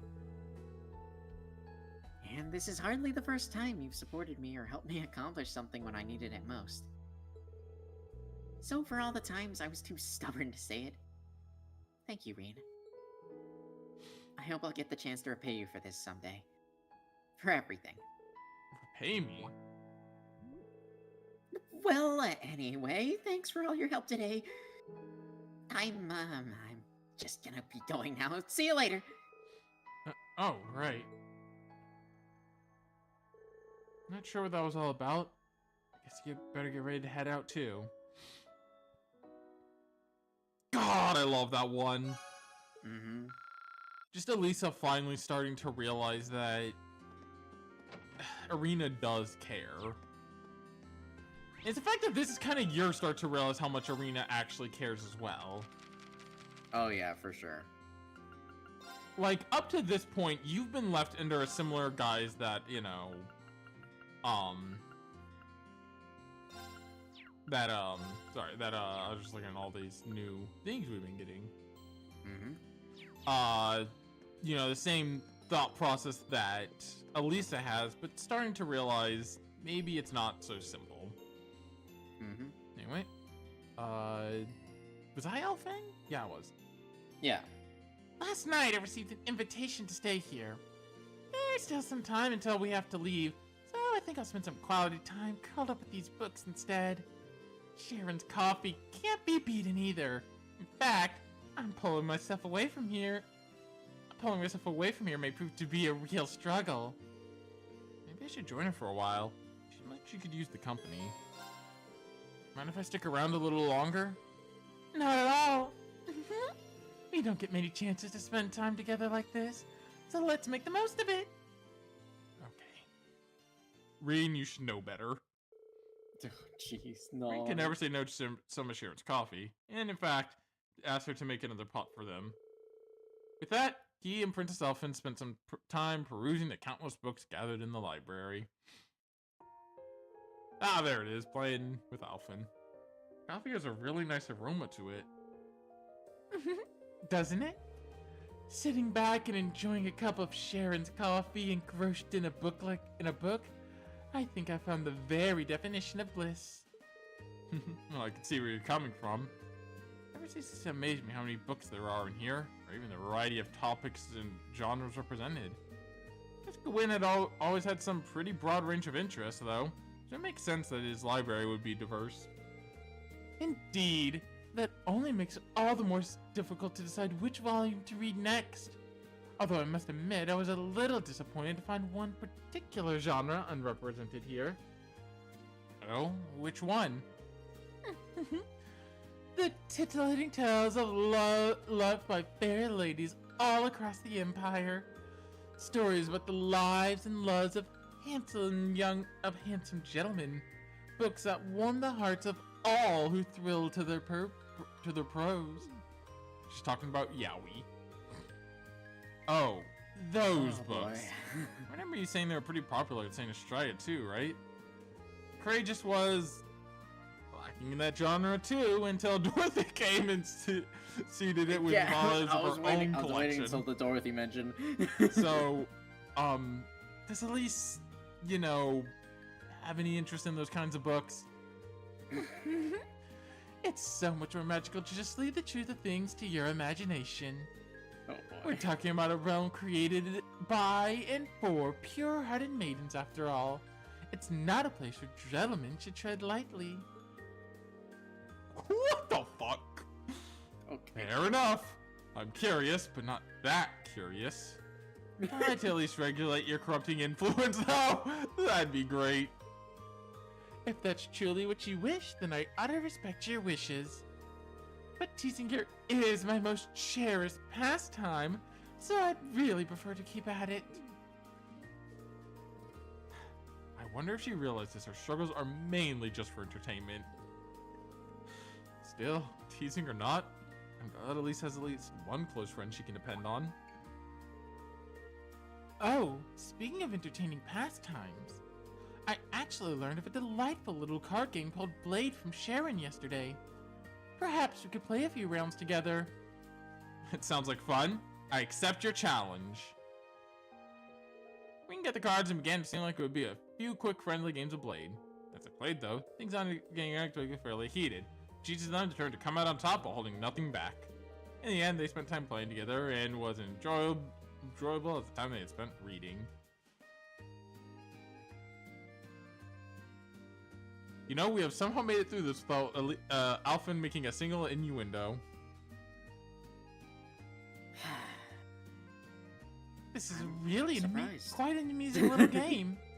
It's nice that even an inexperienced player like me doesn't start at too creative a disadvantage. Yeah, the updated version has a lot more strategy to it too.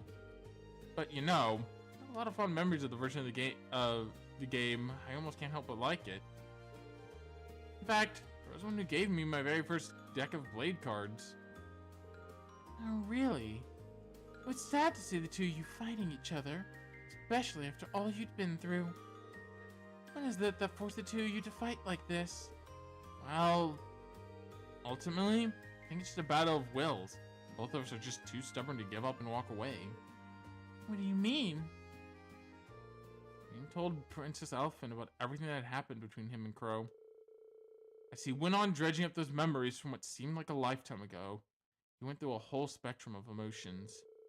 Yet, through it all, she had quietly and considerately listened until he finished telling her all that there was to tell. You could think of it as a high-stakes game of Blade. Crow on one side, me on the other. Neither of us are willing to compromise on things that make us who we are. Our beliefs, our past, our friends. Without compromise, all that's left to us is to sit and meet with each other on head-to-head, see who comes out on top. I just hope, though, while we're doing that, we'll discover where life will lead us, and what to do with ourselves after this is over. I see. Boys will be boys, I suppose. But hearing you describe it, I almost envy Crow's position. Huh? Why is that?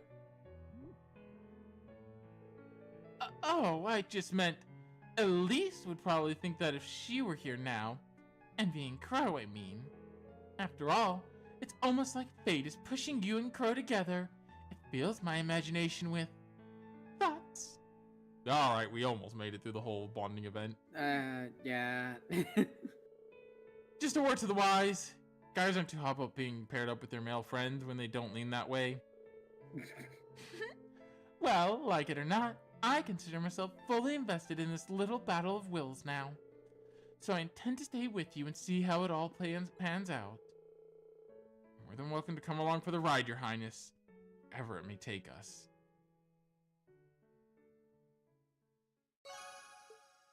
Our bond with Alphen is strengthened as well.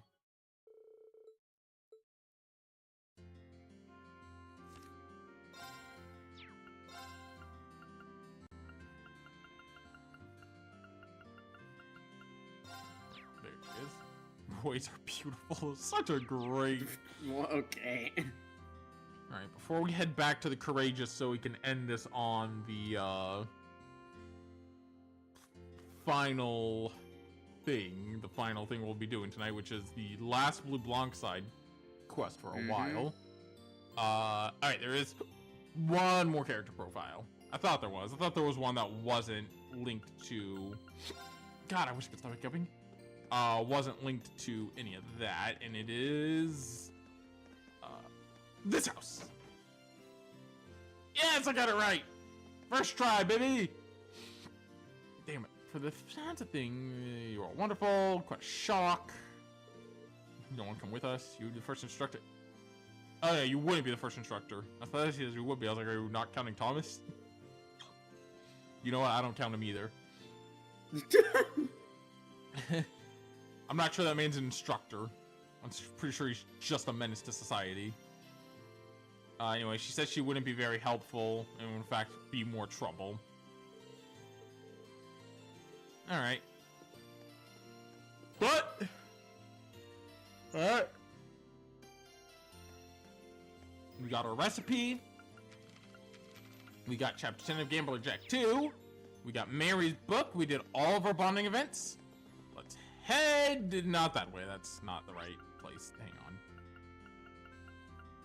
Let's head back to the Courageous to take a break.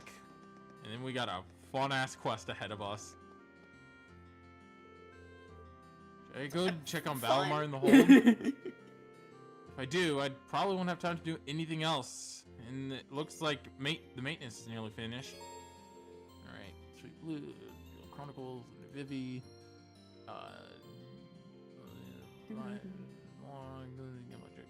okay. Just making sure I had everything.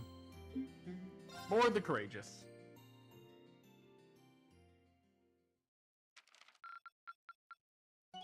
Nice! We're getting up.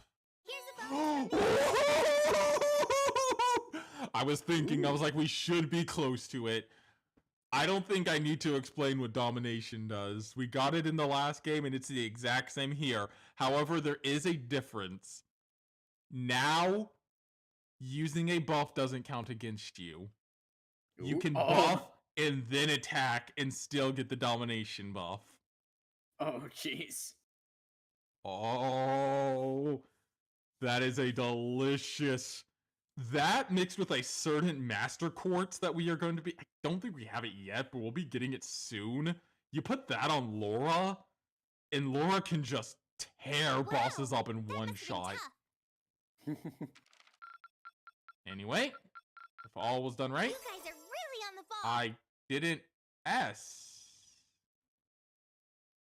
Huh. I don't know what I did wrong. Huh. I will have to see what I did wrong, because I don't know. What did I miss? Hang on. What did I miss? No. Not our perfect rank. Wait, what? Is it the Sword Streak Barrier? Oh! I know what I missed. God damn it. I missed 2 AP because I didn't go to the you were supposed to, before going into the mine, go to the Swords Drake Bearer for a minute. I full forgot about that part. Dang. So I missed 2 AP. Okay, goddamn.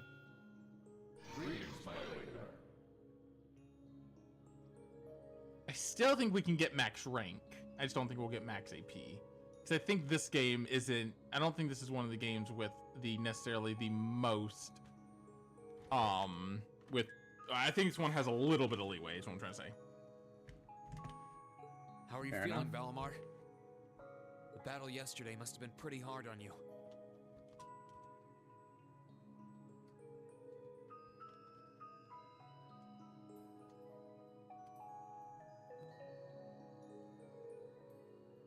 I am fine.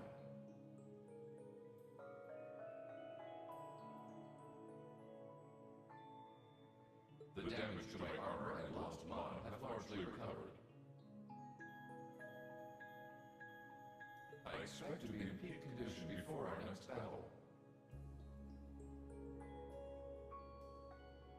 Okay, so the total amount of AP in the game. Yeah, there's about 10 points you can miss. So we're still good. Ah. Yeah, I was looking it up, and yeah, it's about 10 points you can miss. So we're still in an okay situation, because you can miss a couple of points and still be in the clear. Gotcha. It's good to hear. Just listening to you talk, you really have changed since we first met. You seem to be talking a little more like a human now. Is that so? That would suggest that my memory is slowly recovering. What's that now? The part of me in which memories are stored appears to be damaged.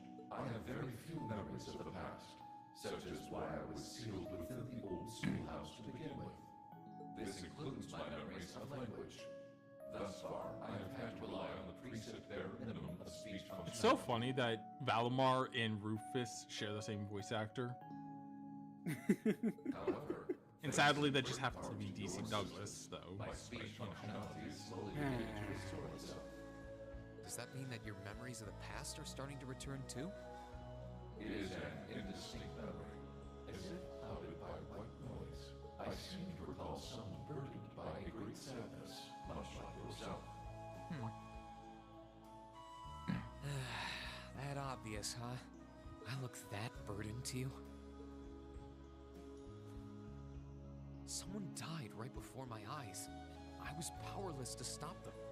But the more I think about it, the more I realize that I might have been able to stop it from happening. And that regret's like a thorn stabbing into my heart. Was the person in your memory able to move past their burdens? I am unable to find any memories that answer that question. However, I believe that your sense of regret is an entirely natural process for humans. Is that not the case? Well, yeah, I guess. Give thought to what you would do differently if confronted by the same situation again. If I can aid you, I shall. Yeah, you're right. I can't undo the past, but I can at least make sure I don't make the same mistake a second time. Perhaps considering how to do that is the best thing that I can do right now. Thanks, Valimar. I feel a little better after talking to you.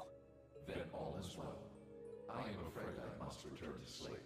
Should you require my aid again, you need only to call my name. I need to keep on getting stronger. Strong enough that I can protect the people around me.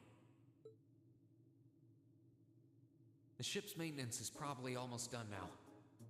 Maybe I should take a nap or something while I wait for the others to get here? Oh? Yes, this is Reen Schwarzer speaking. Hey there, Reen. George here. Do you have a minute? George. Oh, we about to... I think we're actually about to meet someone, Well, sort of. I'm over at the Ruhr Institute of Technology at the moment, and an acquaintance of mine here has a pretty interesting proposal regarding your Divine Knight. How soon do you think you can come over? A proposal? Who is this acquaintance of yours? Well, Well, it's the Institute's president, actually. Oh? Professor Schmidt, Uh-oh. the Empire's foremost orbital researcher. We're finally about to meet one of the disciples once again. The last time we met one was way back when we met Grandpa Russell. Albert Russell. Yeah, I think we haven't, because we didn't meet any of the disciples in Crossbell. Yep. Here he is. We've heard much about him. We've heard that he's the most stubborn of the disciples. Professor G. Schmidt. The name's G. Schmidt. I serve as this institute's president. I certainly wasn't expecting the pilot of the Ashen Knight to be only a boy. The Alliance ought to be damn near ashamed of themselves if they keep losing to a snot-nosed brat like you. Yeah, wow. I don't think that's any way to talk to a person you've only just met. Besides, he happens to be one of the students who helped you get that minor medal earlier in the year. And one of the students put out that request without any input from me. He should be kissing my boots for having the honor of assisting me with my research, however indirect it was. Some things never change. Putting that aside, is it true? You were the one for developing the Panzer Soldat. It is. Duke Kyan made the request and I agreed to it. I used the ancient robot, or Dean, and the Society's archaisms as a reference point. And then designed a frame for which could be mass-produced even with the Reinford Company's technological capabilities. Afterwards, I drew up plans for several models and oversaw the completion of the Draken prototype a few months back. Why do you ask? Do you have any idea what you've done? You're wasting your time, Reen. He develops whatever catches his interest, loses himself in it until he's done, and to hell with the consequences. Railway guns in Corellia Fortress and the orbital wave jamming device in Nord were both designed by him too. Unbelievable. Bah! An engineer who doesn't strive to satisfy his intellectual curiosity is a sad sight of an engineer. We just design things. It's up to their users to decide what to do with them. Do you get it now? It was because I couldn't cope with this part of him that I ended up going to the academy over here. Yeah, I totally get it. Unfortunately. Oh, right. What made you come visit the professor to begin with? Of course. That was what I called you here for. I was hoping you might be able to get him some kind of advice or pointers from him. You know, about getting a new weapon for Valimar. Oh! And if I might be so bold as to offer a word of advice, get Valimar a better sword, one like yours. If you think you're such hot stuff you can beat me without your 8 leaves training, you're in for a world of hurt. Correct choice of armaments is indeed paramount. Selecting one the Awakener is well suited to will increase combat efficiency exponentially. George told me about what you're after. He said you want a weapon capable of fighting on equal terms with the Ashen Knight. We might have gone our separate ways, but he's still a former student of mine. I'm open to the possibility of designing something for you. Really? You'd make a weapon for Valimar? I said I'd be open to the possibility. Not get ahead of ourselves.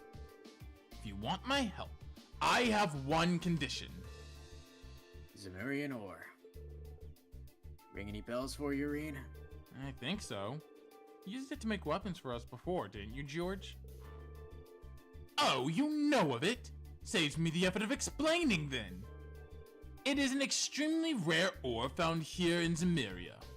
It's astonishingly strong material that possesses a mysterious radiance within it. And what's more, as I learned while developing the Soldats, the frame of the Divine Knights are made up of that very ore, your Ashen Knight included. I had no idea. The double saber Dorntian uses appears to be made out of it too. Which, as I'm sure you've figured out, means means if you're ever gonna compete against Crow, you're gonna need a Tachi made out of Zemurian ore too.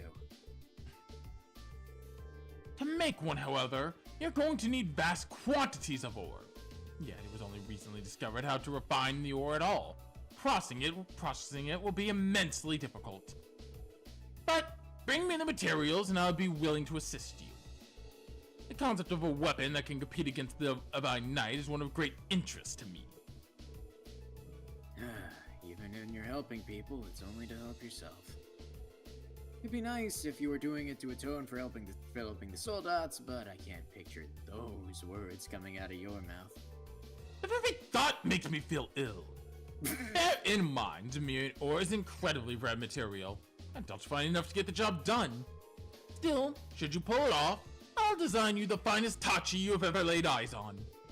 On my name as an engineer, I can promise you that. Thank you, Professor. It's been of great help to us. Rare or not, we're gonna find all the Zemurian ore we can to make this work. I'll keep my expectations low.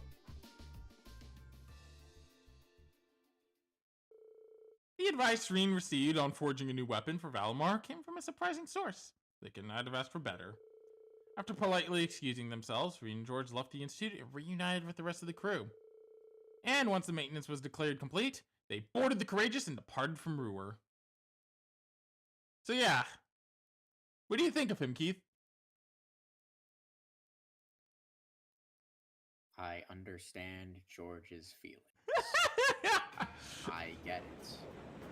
Fair enough, buddy. Bro is livid.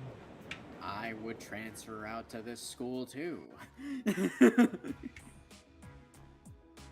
Oh god, Angelica's flying the ship. Oh no. Who gave her the wheel? I have to tell you, I'm impressed. I was expecting this beautiful ship to be on the feisty side, but she's a real sweet girl. I hate it. Cutting through the clouds like this feels wonderful. I could get used to this. Wow, I can't believe how quickly you got the hang of it, Angie. Oh yeah, I was Alan, wasn't I? Was I Al? No. Yeah, you were Alan. Was it? Were you? I don't. I keep forgetting who's who. I keep forgetting. One of us I is think I Alan, was one of Alan. us is Bridget. I think you're Alan. Yeah. Yeah. Neither can I. But I think it's obvious who's more qualified to sit here between the two of us. This job's all yours now. My thank you. I hereby accept the position of Chief Helmsman and Courageous' second in command. She really is amazing. I like how you can just see in the background Thomas is just here. There's no one out there who can tame a vehicle as fast as Angie. We're not gonna have to worry about a thing with her around. Moving right along, the good news is that we're able to liberate Ruhr. I don't think gamers could have predicted how much the war situation would have changed in the process. Marquess Ragnar and his provincial army withdraw from the conflict will have a profound effect going forward. Losing one of their key members is bound to be a painful loss for the Alliance. For one thing, it should make things easier for the Lieutenant General Vander and the 3rd Armored Division. Great concern was the Nortia Provincial Army, after all. So the Alliance's overwhelming supremacy is finally starting to sway. Only in Eastern Arabonia, though. They still have to come out on top in the West. Right. Prince Halibert said as much, too. General Le Guin and Brigadier General Bardius are out there claiming one victory after another. And then there's your brother, Useless. He's a brilliant leader, and it shows. I see. Be that as it may, all we can do is focus our efforts on the Eastern Front for now. And that's what we've been entrusted with. And fretting over things we can't change won't do us any good, right? That's putting it into perspective, yes. We've got our hands full here, so let's make every moment count. Time to get back together all the Time to get back to gathering all the info we can. Speaking of, mind giving us an update on the situation with Valimar's weapon raid? All right, how could we forget?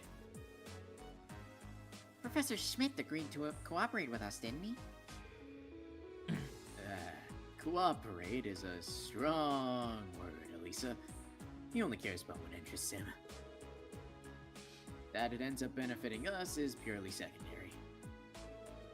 And remember, he's going to help if we happen to find enough Zemirian ore to make up the weapon.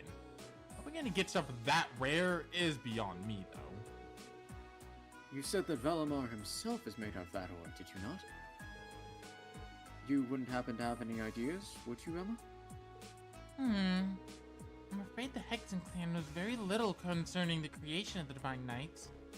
Some legends passed down through the clan said that they were but the clan said that they were made during the time of the Great Collapse.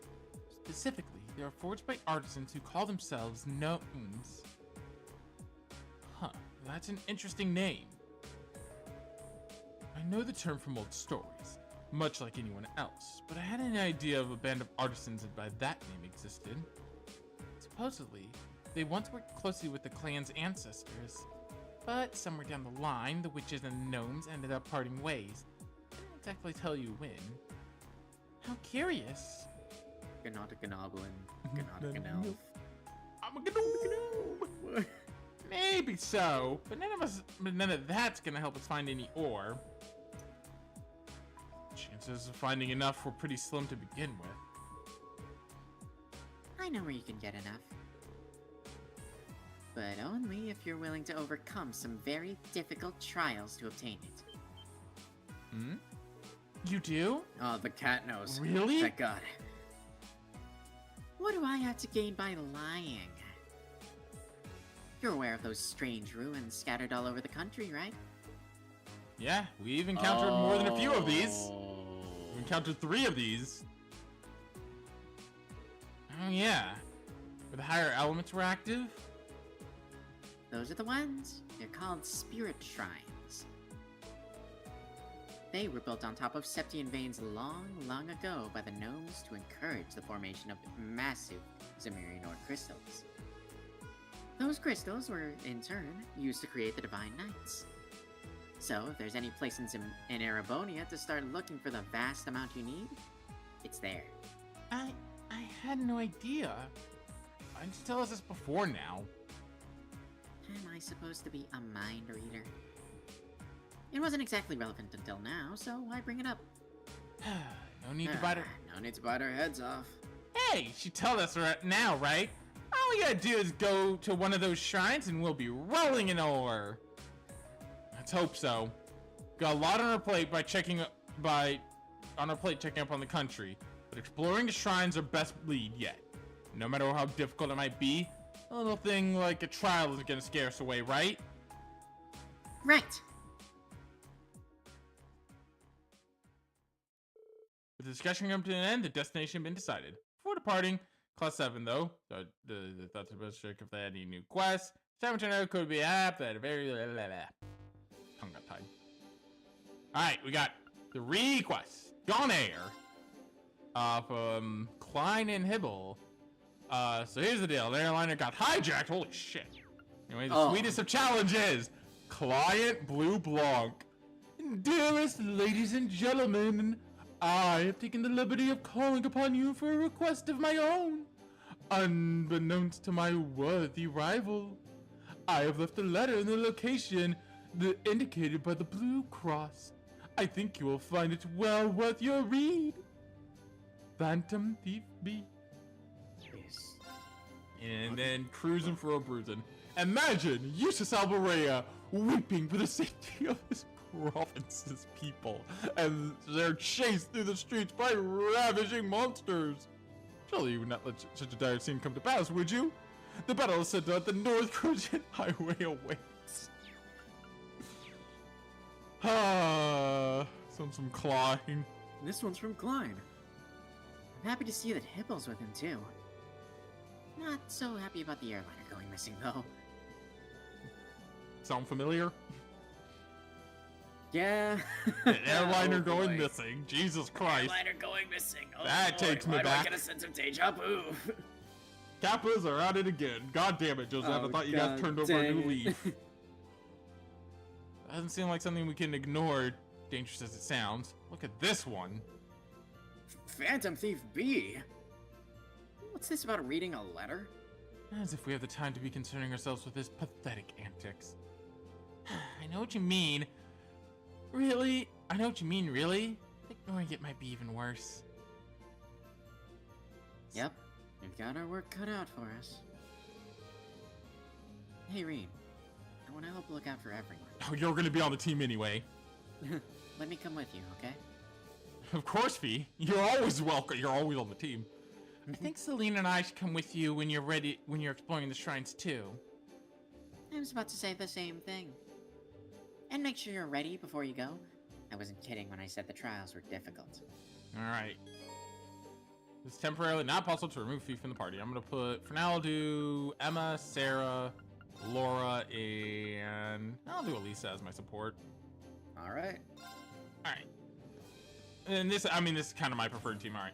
So, we are gonna, before we end off, I know it's 2:16, we'd usually end off because we've been going for 2 hours, but I want to take care of this quest first. It's under Weapons and Medicine.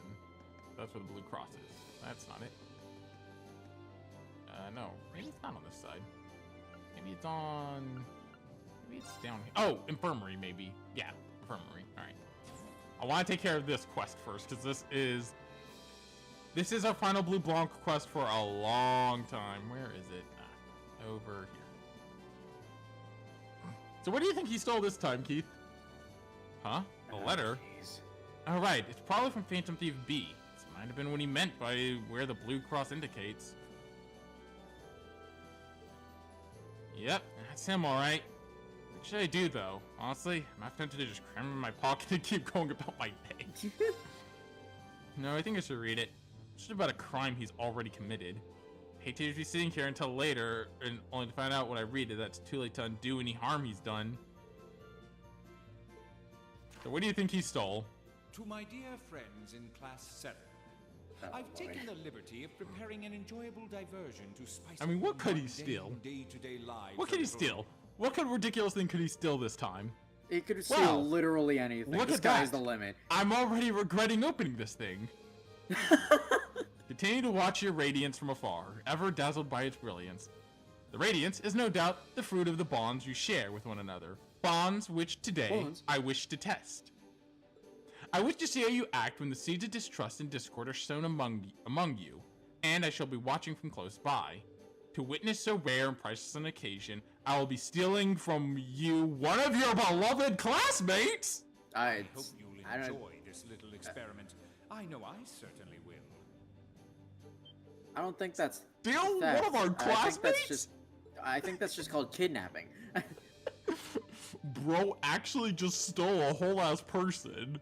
We call that kidnapping. Remember when I said that remember when I said in Zero that that's not the most ridiculous thing he ever steals? This is the most ridiculous thing. Damn, I have to tell the others about this. There's not a moment to what? Now, let the game begin. Dance for me a beautiful dance, each step replete with uncertainty. That's him. Can't believe he was able to access the ship's intercom system and even the lights. Alright, who'd he kidnap? Oh, they're back on now. Need to hurry and check on the others. So guess what? Yeah, you know how what the title is, correct? There's an imposter among us, Keith. Oh, god dang it. Anyway, that's why I asked all you to come here, but... Son of a bitch. everyone seems to be present and accounted for, at least to me. Perhaps that whole business about him stealing one of us was a lie, then? I don't know. He doesn't seem like the type to go through all this effort, then just not follow through. Do you think he's already struck? Stolen a member of Class 7 and assumed their identity? No way. If he did, he's a true master of disguise. Everyone looks the same as ever to me. I don't know if this is related to the current situation, but After the lights came back on, I found this card in the Orbital Factory area downstairs. That's one of B's calling cards. Can I have a look at it?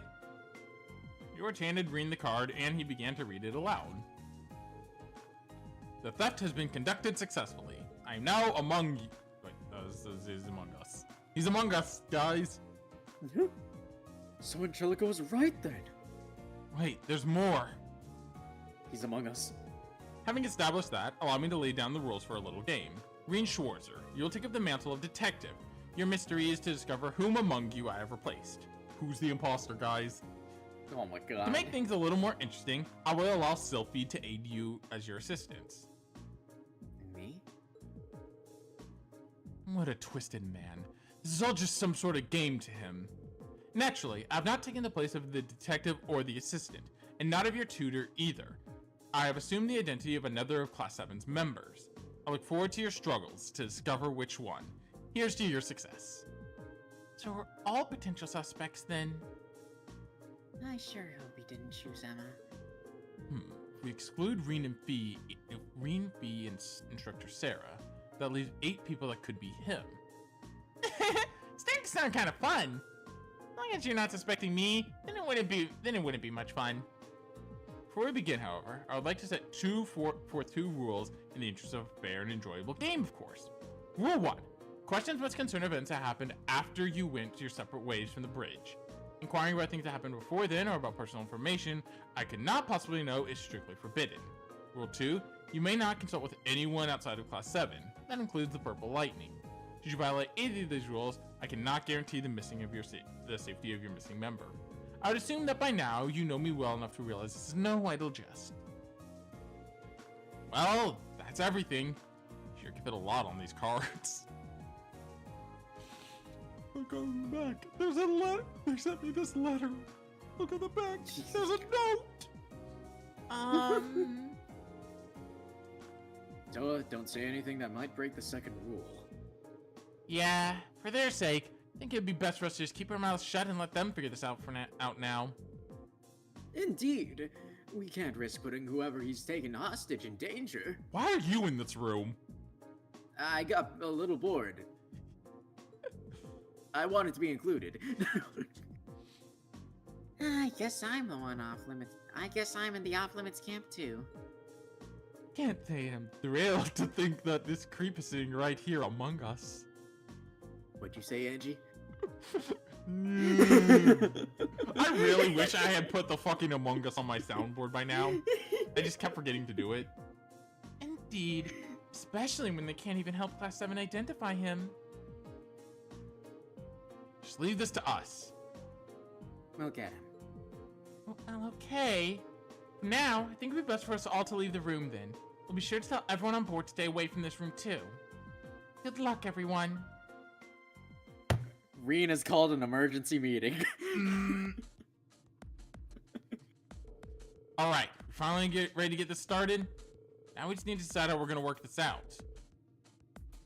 First rule's gonna be a pain. The one where we can only ask questions about things that happened after we all split up from being on the bridge? Yeah, I mean, if it wasn't for that, this would be a fairly simple matter. True. I don't even know where what we all had for dinner yesterday, for example. But all of us would. Which means that rule exists, so he has plenty of time to savor the enjoyment before we work out the answer. Give me a break. So which one of us is he pretending to be then? I don't really like having to doubt each other like this. He did say that his intention was to test our bonds. I suppose this is one way to do that. You're gonna want to take notes during this, Keith, by the way. Oh boy. All Here's right. the thing, I already know the answer, so I don't need notes. I just know the answer. Notepad. Just gonna open this up here. Anyway, You worked something out yet, Reen? I wish. So far I've got nothing. How about you? Same here. Maybe we should give everyone a pat down. What? I guess that's not technically a violation of any of the rules. And I see no harm in doing so. But Don't worry. I'll handle the girls. We can do the boys. Well, I suppose that's fine then. You seem strangely reluctant. I thought so. You're him, aren't you? What do you mean you thought so? If you ask me, you're more likely to be the rat. Although, frankly, I find it hard to believe that any imitation could capture the sheer arrogance that seeps from your every pore. I take it back. I find it equally ludicrous to think that any imposter could duplicate your ability to overreact at the slightest provocation. Well, looks like those two are the same as ever. I think we're letting ourselves get a bit sidetracked, though. Yeah, let's get on with those pat-downs. They had them split into two groups with the read and feed conducting pat-downs. Oh, that didn't get us anywhere. What should we do next? Maybe ask everyone what they did after we split up earlier? Yeah, that's probably the best place to start. That way we can piece together today's events and see if any of the testimonies stand out as odd. So let's see. So we're gonna go down the list and figure out where everyone was. This is where you're gonna want to take notes. Alright. So Elliot, can you tell us what you've been up to? Well, I went down to the factory area with Machias because we wanted to make a few tweaks with our weapons.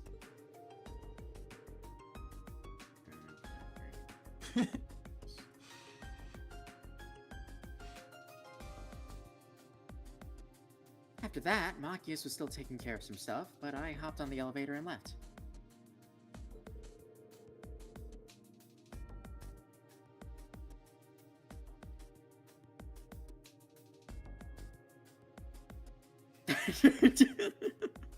Yeah, I'm taking notes. That's what I figured you were doing. Yeah.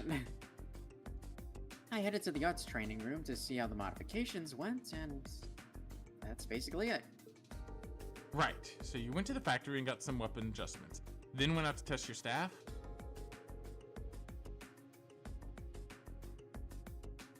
And Machias was with you initially, so he'll at least be able to verify that first part happened. Gotcha. Thanks, Elliot. Alright, let's ask someone else then. Alright, next up is Machias. So, Machias? Alright. How about it, Machias? Can you tell us what you've been doing? Of course. First, I stopped by the factory area on the hold with Elliot to have some adjustments made to our weapons.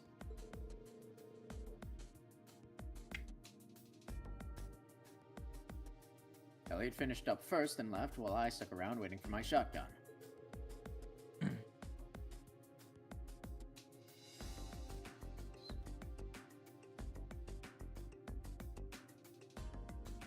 About half an hour later, that's a time frame.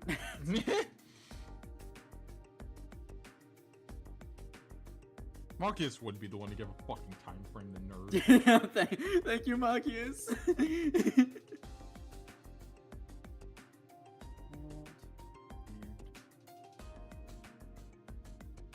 About half an hour later, I finally left the hold as well and dropped by the game room, where I ran into none other than Eustace.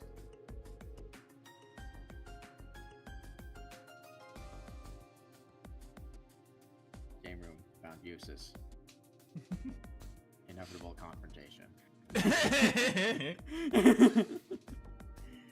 mean, We even ended up playing a fairly civil game of billiards, too.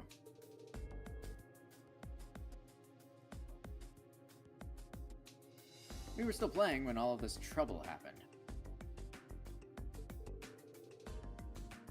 So you started a friendly game of billiards, just like that?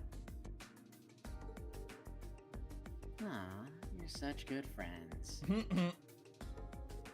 we are not! We are not! Anyway, thanks for giving me your account, Machias.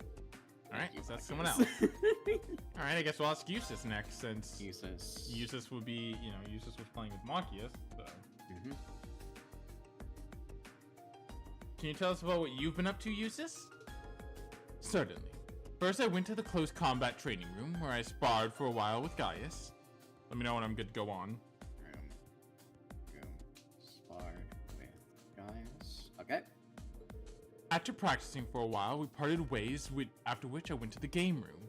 I was there roughly 30 minutes before Regnuts wandered in to put my break to a peaceful reverie.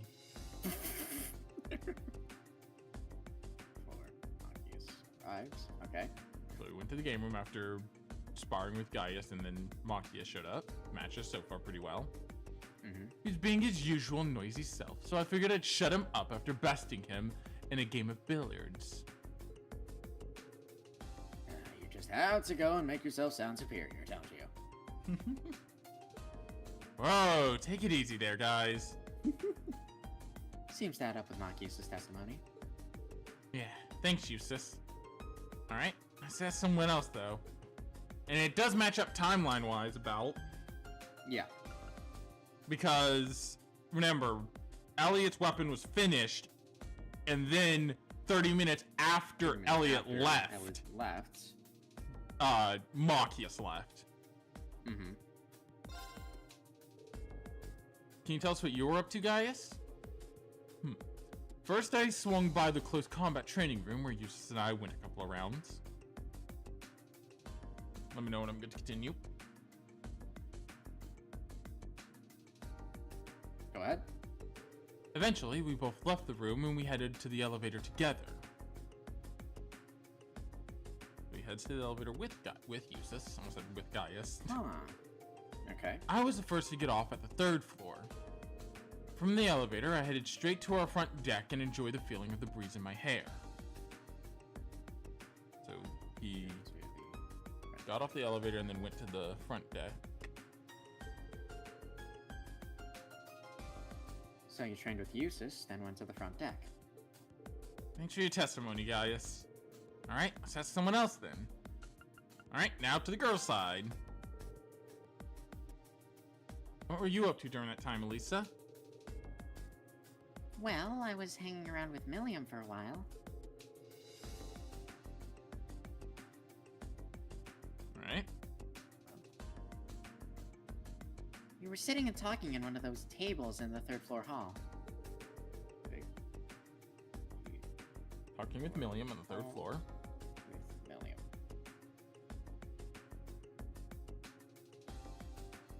After a while, she remembered she had something to do and left.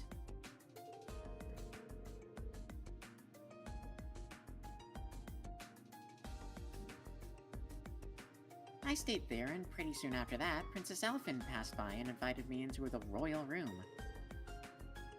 That's it, I think. Let's see. Let's see. Let's see.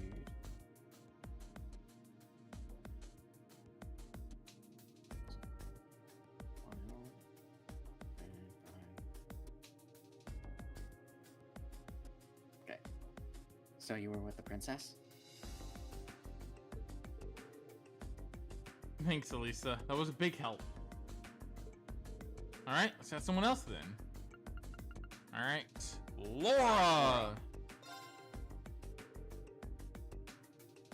Can you tell us what you were doing, Laura? I can, though I'm afraid there's really not much to tell. After everyone dispersed, I chose to remain behind on the bridge, serving the crew at work. Okay,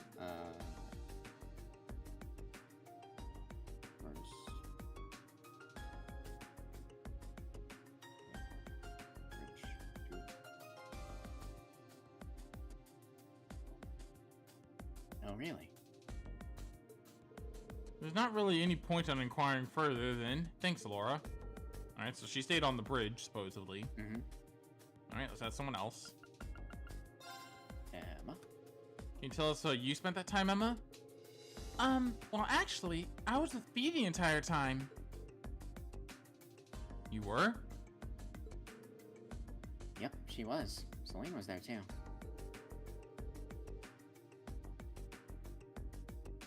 They were both nearby when the lights went out too, so I'd have a hard time believing it's Emma. Right. He's got no reason to lie, but we are dealing with B here, so we can't be 100% certain that he isn't Emma. What were you doing together then? Well, first we went to the reference room so I could investigate something. Let me know when I'm good to go on. Mm-hmm. Go ahead. So we know that she was for sure with Fee, as Fee has confirmed this for us. Yes. After that, we went to the kitchen.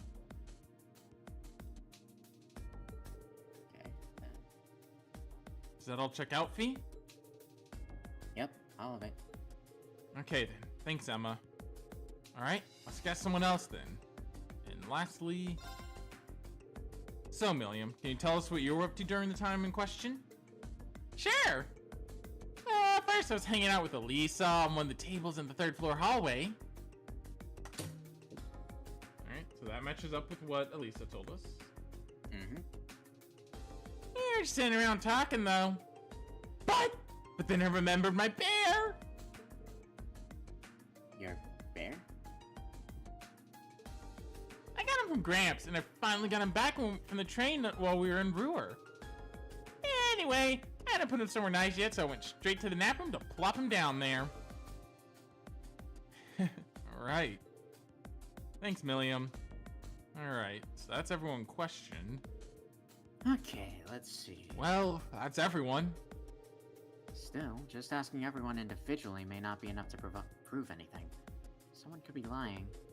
You've got a point. Might be good to get info about what people were doing from someone other than themselves. Maybe we could ask everyone if they saw anyone else. Oh, now that you mention it, that's a good idea. Thanks for the tip, V. It's what assistants do. Haha, true enough. Such a cute couple. In that case, now we gotta go down the line and ask again. Alright. So now you gotta compare what was said with who they're gonna be seeing. You said you went down to the factory area with Machias, right? Then you went to the arch training room. Did you happen to spot anyone besides Machias during all of that? Let's see. Elliot. Oh, actually, I did. On the way to the arts training room, I passed Eustace and Gaius together and said hi to them. Alright, that would make sense. Eustace and Gaius together. Alright. I may as well take this opportunity to answer for myself. I saw no one other than Elliot and those who've already specified I met. Saw no one other than Elliot.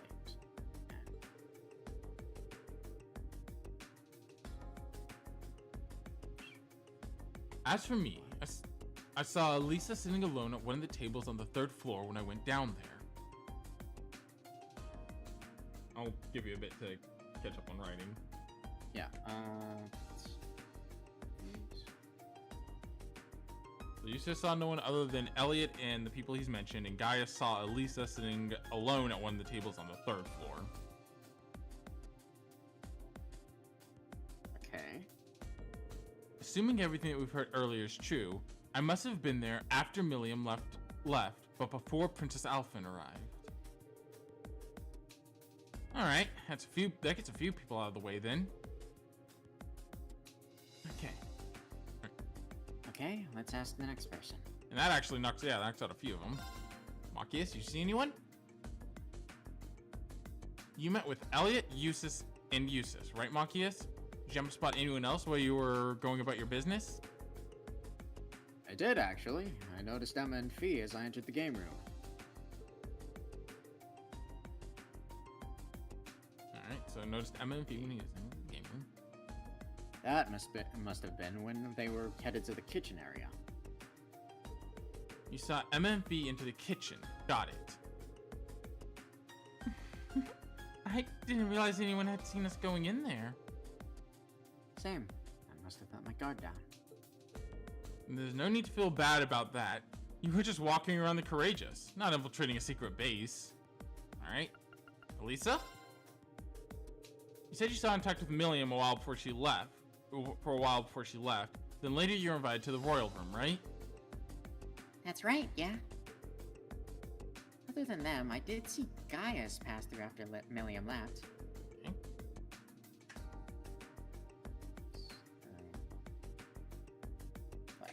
Okay. That must have been when he was on his way to the front deck to enjoy the wind or whatever. You know what? Fair enough. That's all, though. I didn't see anyone else. Alright, thanks. Next up is Laura. You said you stayed on the bridge after everyone else left, right, Laura? Indeed. And of course, it follows that I saw none of our classmates after that, nor did they see me. Fair enough. Okay. Yeah, not much we can do about that. Alright. Emma, you went down to the reference room, then to the kitchen, right? And Fee was with you the whole time, right? You didn't see anyone else while you were wandering around, did you? Where's my mouse?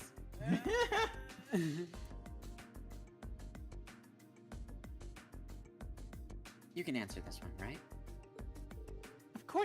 Of course. We did, yes.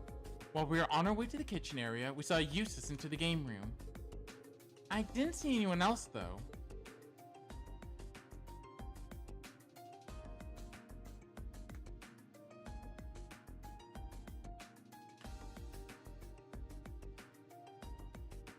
Oh, I was waiting for you to give me the okay. Did you see Eustace Fee? Yeah, okay. Yeah, go ahead.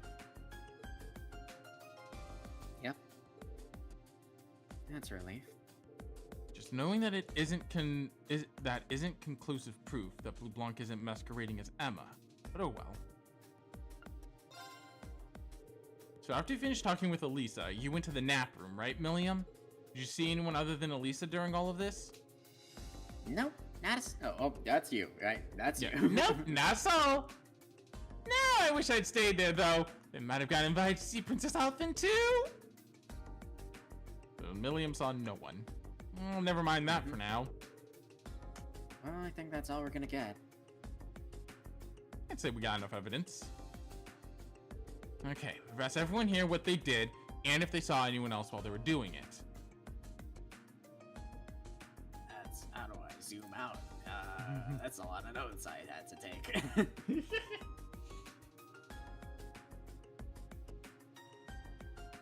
Okay, that font is way too small. But if I make it slightly bigger... We'll worry about this in a bit. Okay, there we go. Want to go over it all again? Yeah, let's do that. First, the places where everyone started out. Were... If I remember correctly, Elliot and Machias were at the Orbital Factory on the first floor.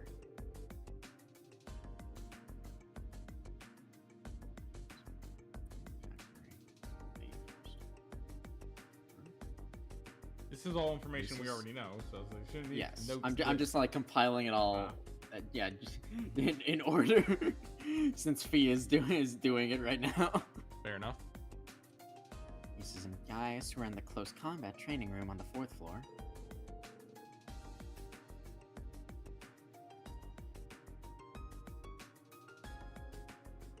Lisa and Milliam.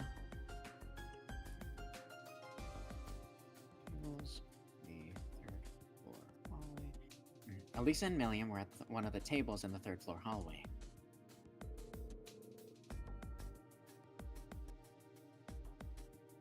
And then Reference room. Finally, Emma and I were in the reference room on the 2nd floor. Aside from Laura, who has no alibi, all of them were in groups of 2. True, which means everything you listed is likely to be genuine. As for what they did afterwards, though... We'll go over that now. Elliot left the Orbital Factory before Machias did, then went to the arts training room alone. On the way there, he also met Gaius and Eustace. Yep. After that, Gaius says he went to the deck on the 3rd floor, and Eustace went to the game room on the 2nd floor. That's right. On the way there, I saw Elisa alone in the 3rd floor hallway. My ends must have already left for the nap room by then. Yeah. Next up is Machias. About 30 minutes after Elliot left, he left the factory room. He finished his business there as well and headed to the game room. That does seem to match with my own experience, seeing as I was there alone for some time before you arrived. Yeah. Then, as I was walking into the game room, I noticed Emma and Fee walking into the kitchen. As for Emma and Fee themselves, we started out in the reference room, as I mentioned earlier, but eventually moved to the kitchen. I can't remember exactly how long we spent in the reference room, though. But as we left, we were on our way to the kitchen when we saw Eustace heading into the game room. Well, that's everyone. Any idea who's our guilty party, Reen? Yeah, I've got a good idea now. You too? You're cool sometimes, Reen. Could you share your idea with us then? Gladly. The one who is actually Phantom Thief B in disguise is none other than... Who's the imposter, Keith? Which person has said something that does not add up? Let's see here. One person has said something that just does not add up to what everyone else is saying. Let's see. Weapons, Marcus go to the elevator, once the red stream says the adjustments. Let's see, passing Eustace and Gaius together. Okay. And this one down the fact that Marcus. Let's actually go through your notes. It's so funny. I'm going through my notes. Look, don't worry about it.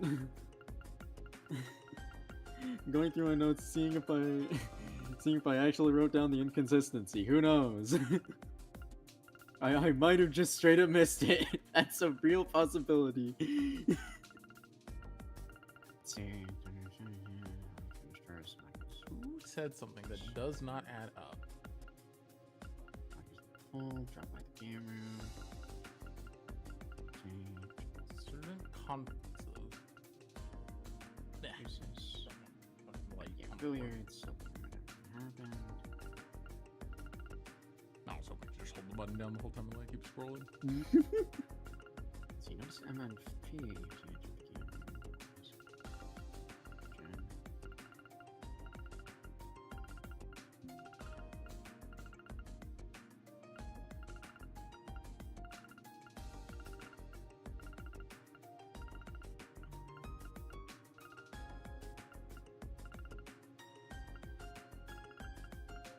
One other thing to think about is there's someone on this list we can immediately rule out because we have confirmation that their story is true.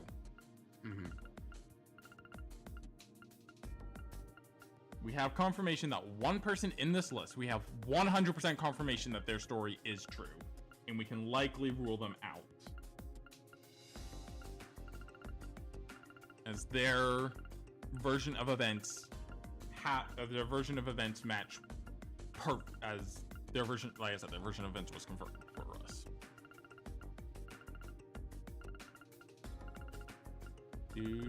Right. Emma's ruled out because she was with Fee the whole time. And B has confirmed Emma's versions of events are true. Mm-hmm. Which is also in itself a giant hint.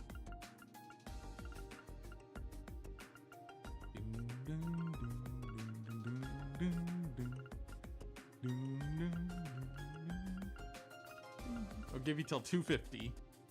It's currently 248. Wait a minute. I just figured it out. I think I did. Who do you think it is? What? Who do you think it is? Wait, hang on. Wait, okay, so Gaius and Elisa saw each other. Okay.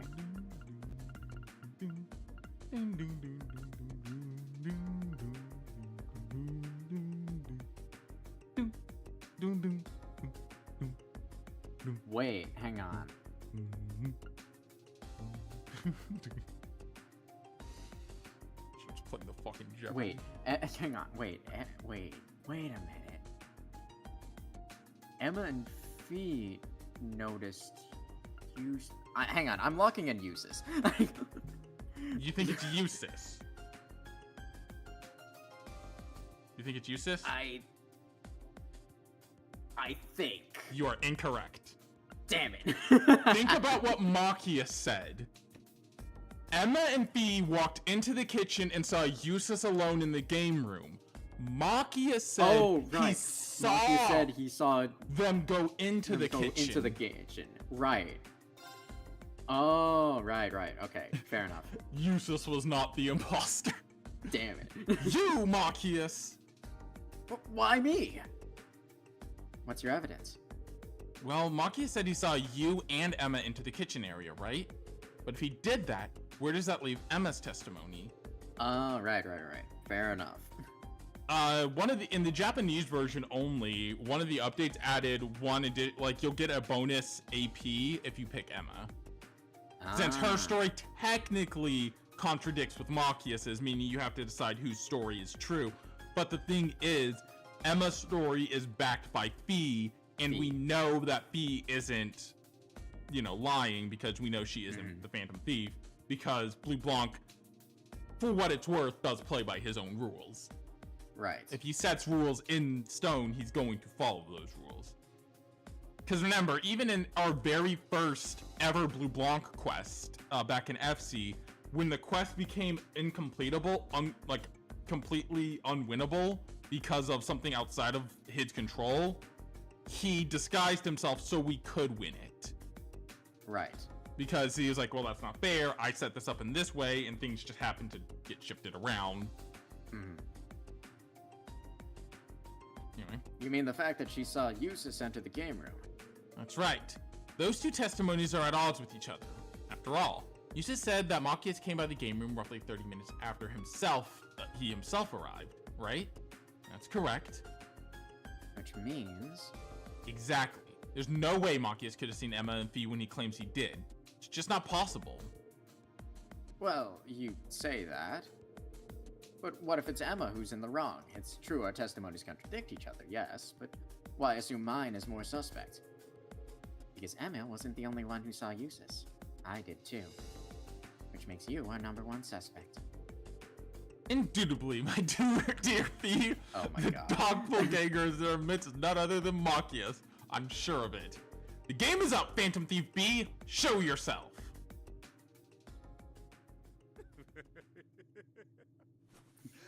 Machias? Machias? Well reasoned, my friends. A fine deduction, if I say so myself. You are correct. I am Phantom Thief B. Does bro ever chill out? No. I can scarcely believe my eyes. He got us good. Ha! I'm impressed you were able to discern the truth from picking up on a small inconsistency. Or perhaps I extended too generous a hand in helping you along after all. Helping us along? So your suspicious testimony was deliberate then? Spare us your cape-fluttering theatrics and just tell us where Machias is. The game is over. Haha! Such a lively rejoinder. I love how, I remember, originally this wasn't my voice for Phantom Thief B, but it eventually just kind of shifted into me doing, a Roswell from, ReZero, and then I just kind of stuck with it. So it kind of fit. Such a lively rejoinder of all. Rejoinder. All I shall say is the narrow storehouse. But adieu, ladies and gentlemen. I look forward to meeting you again on a new stage one day. Alright, bye, bitch. Okay, bye.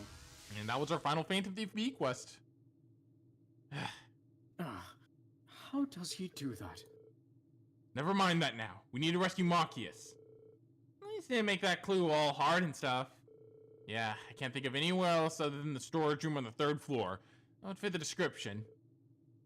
Let's go dig him out, I guess. Dig him out. Bro is... You really did just Ouch. just straight up tied him up. I only wish I could have been there when you were captured just to see the look on your face. You look a bit tied up, Machias. Untie me.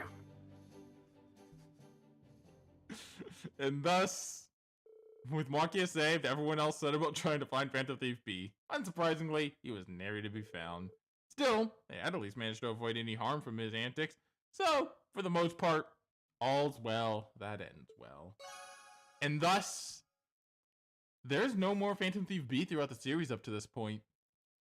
We do get quests of this nature, but we never have a true time when we're doing this again with Phantom Thief B. The only other time we come close is in a version of this that's a cutscene in Trail's Reverie. But that's all a cutscene. That's not any user input. Damn. I hope one day soon he returns. I miss these quests. God, I hope. And for our troubles, we do receive Phantom Thief B's cape. Huh? Before we end off, I'll show what that equipment does. Phantom Thief B's Last cape gives evasion plus 10% and drop rate 20%. You know what? 90% evasion. Alright. Jesus Christ. 10 more percent on B, and we can remove we can switch her master quartz. Next time on Trails of Cold Steel 2. We got 2 other side quests to take care of, and then oh, well, never mind. Because it's gonna sit off that. And after that, we have to scour the shrines for Zemirian ore. Zemirian ore.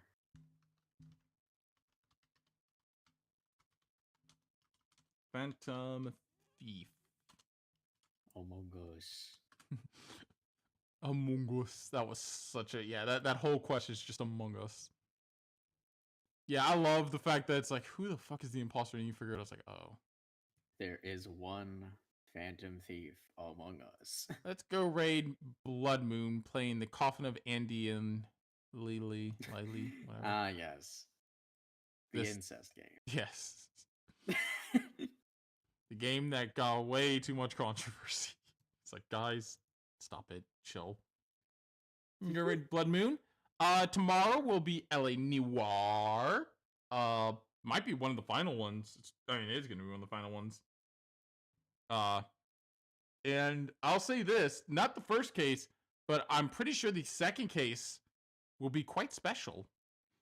And then after that, it will be Saturday will be Ace Attorney. Bye for now. Later, gamers.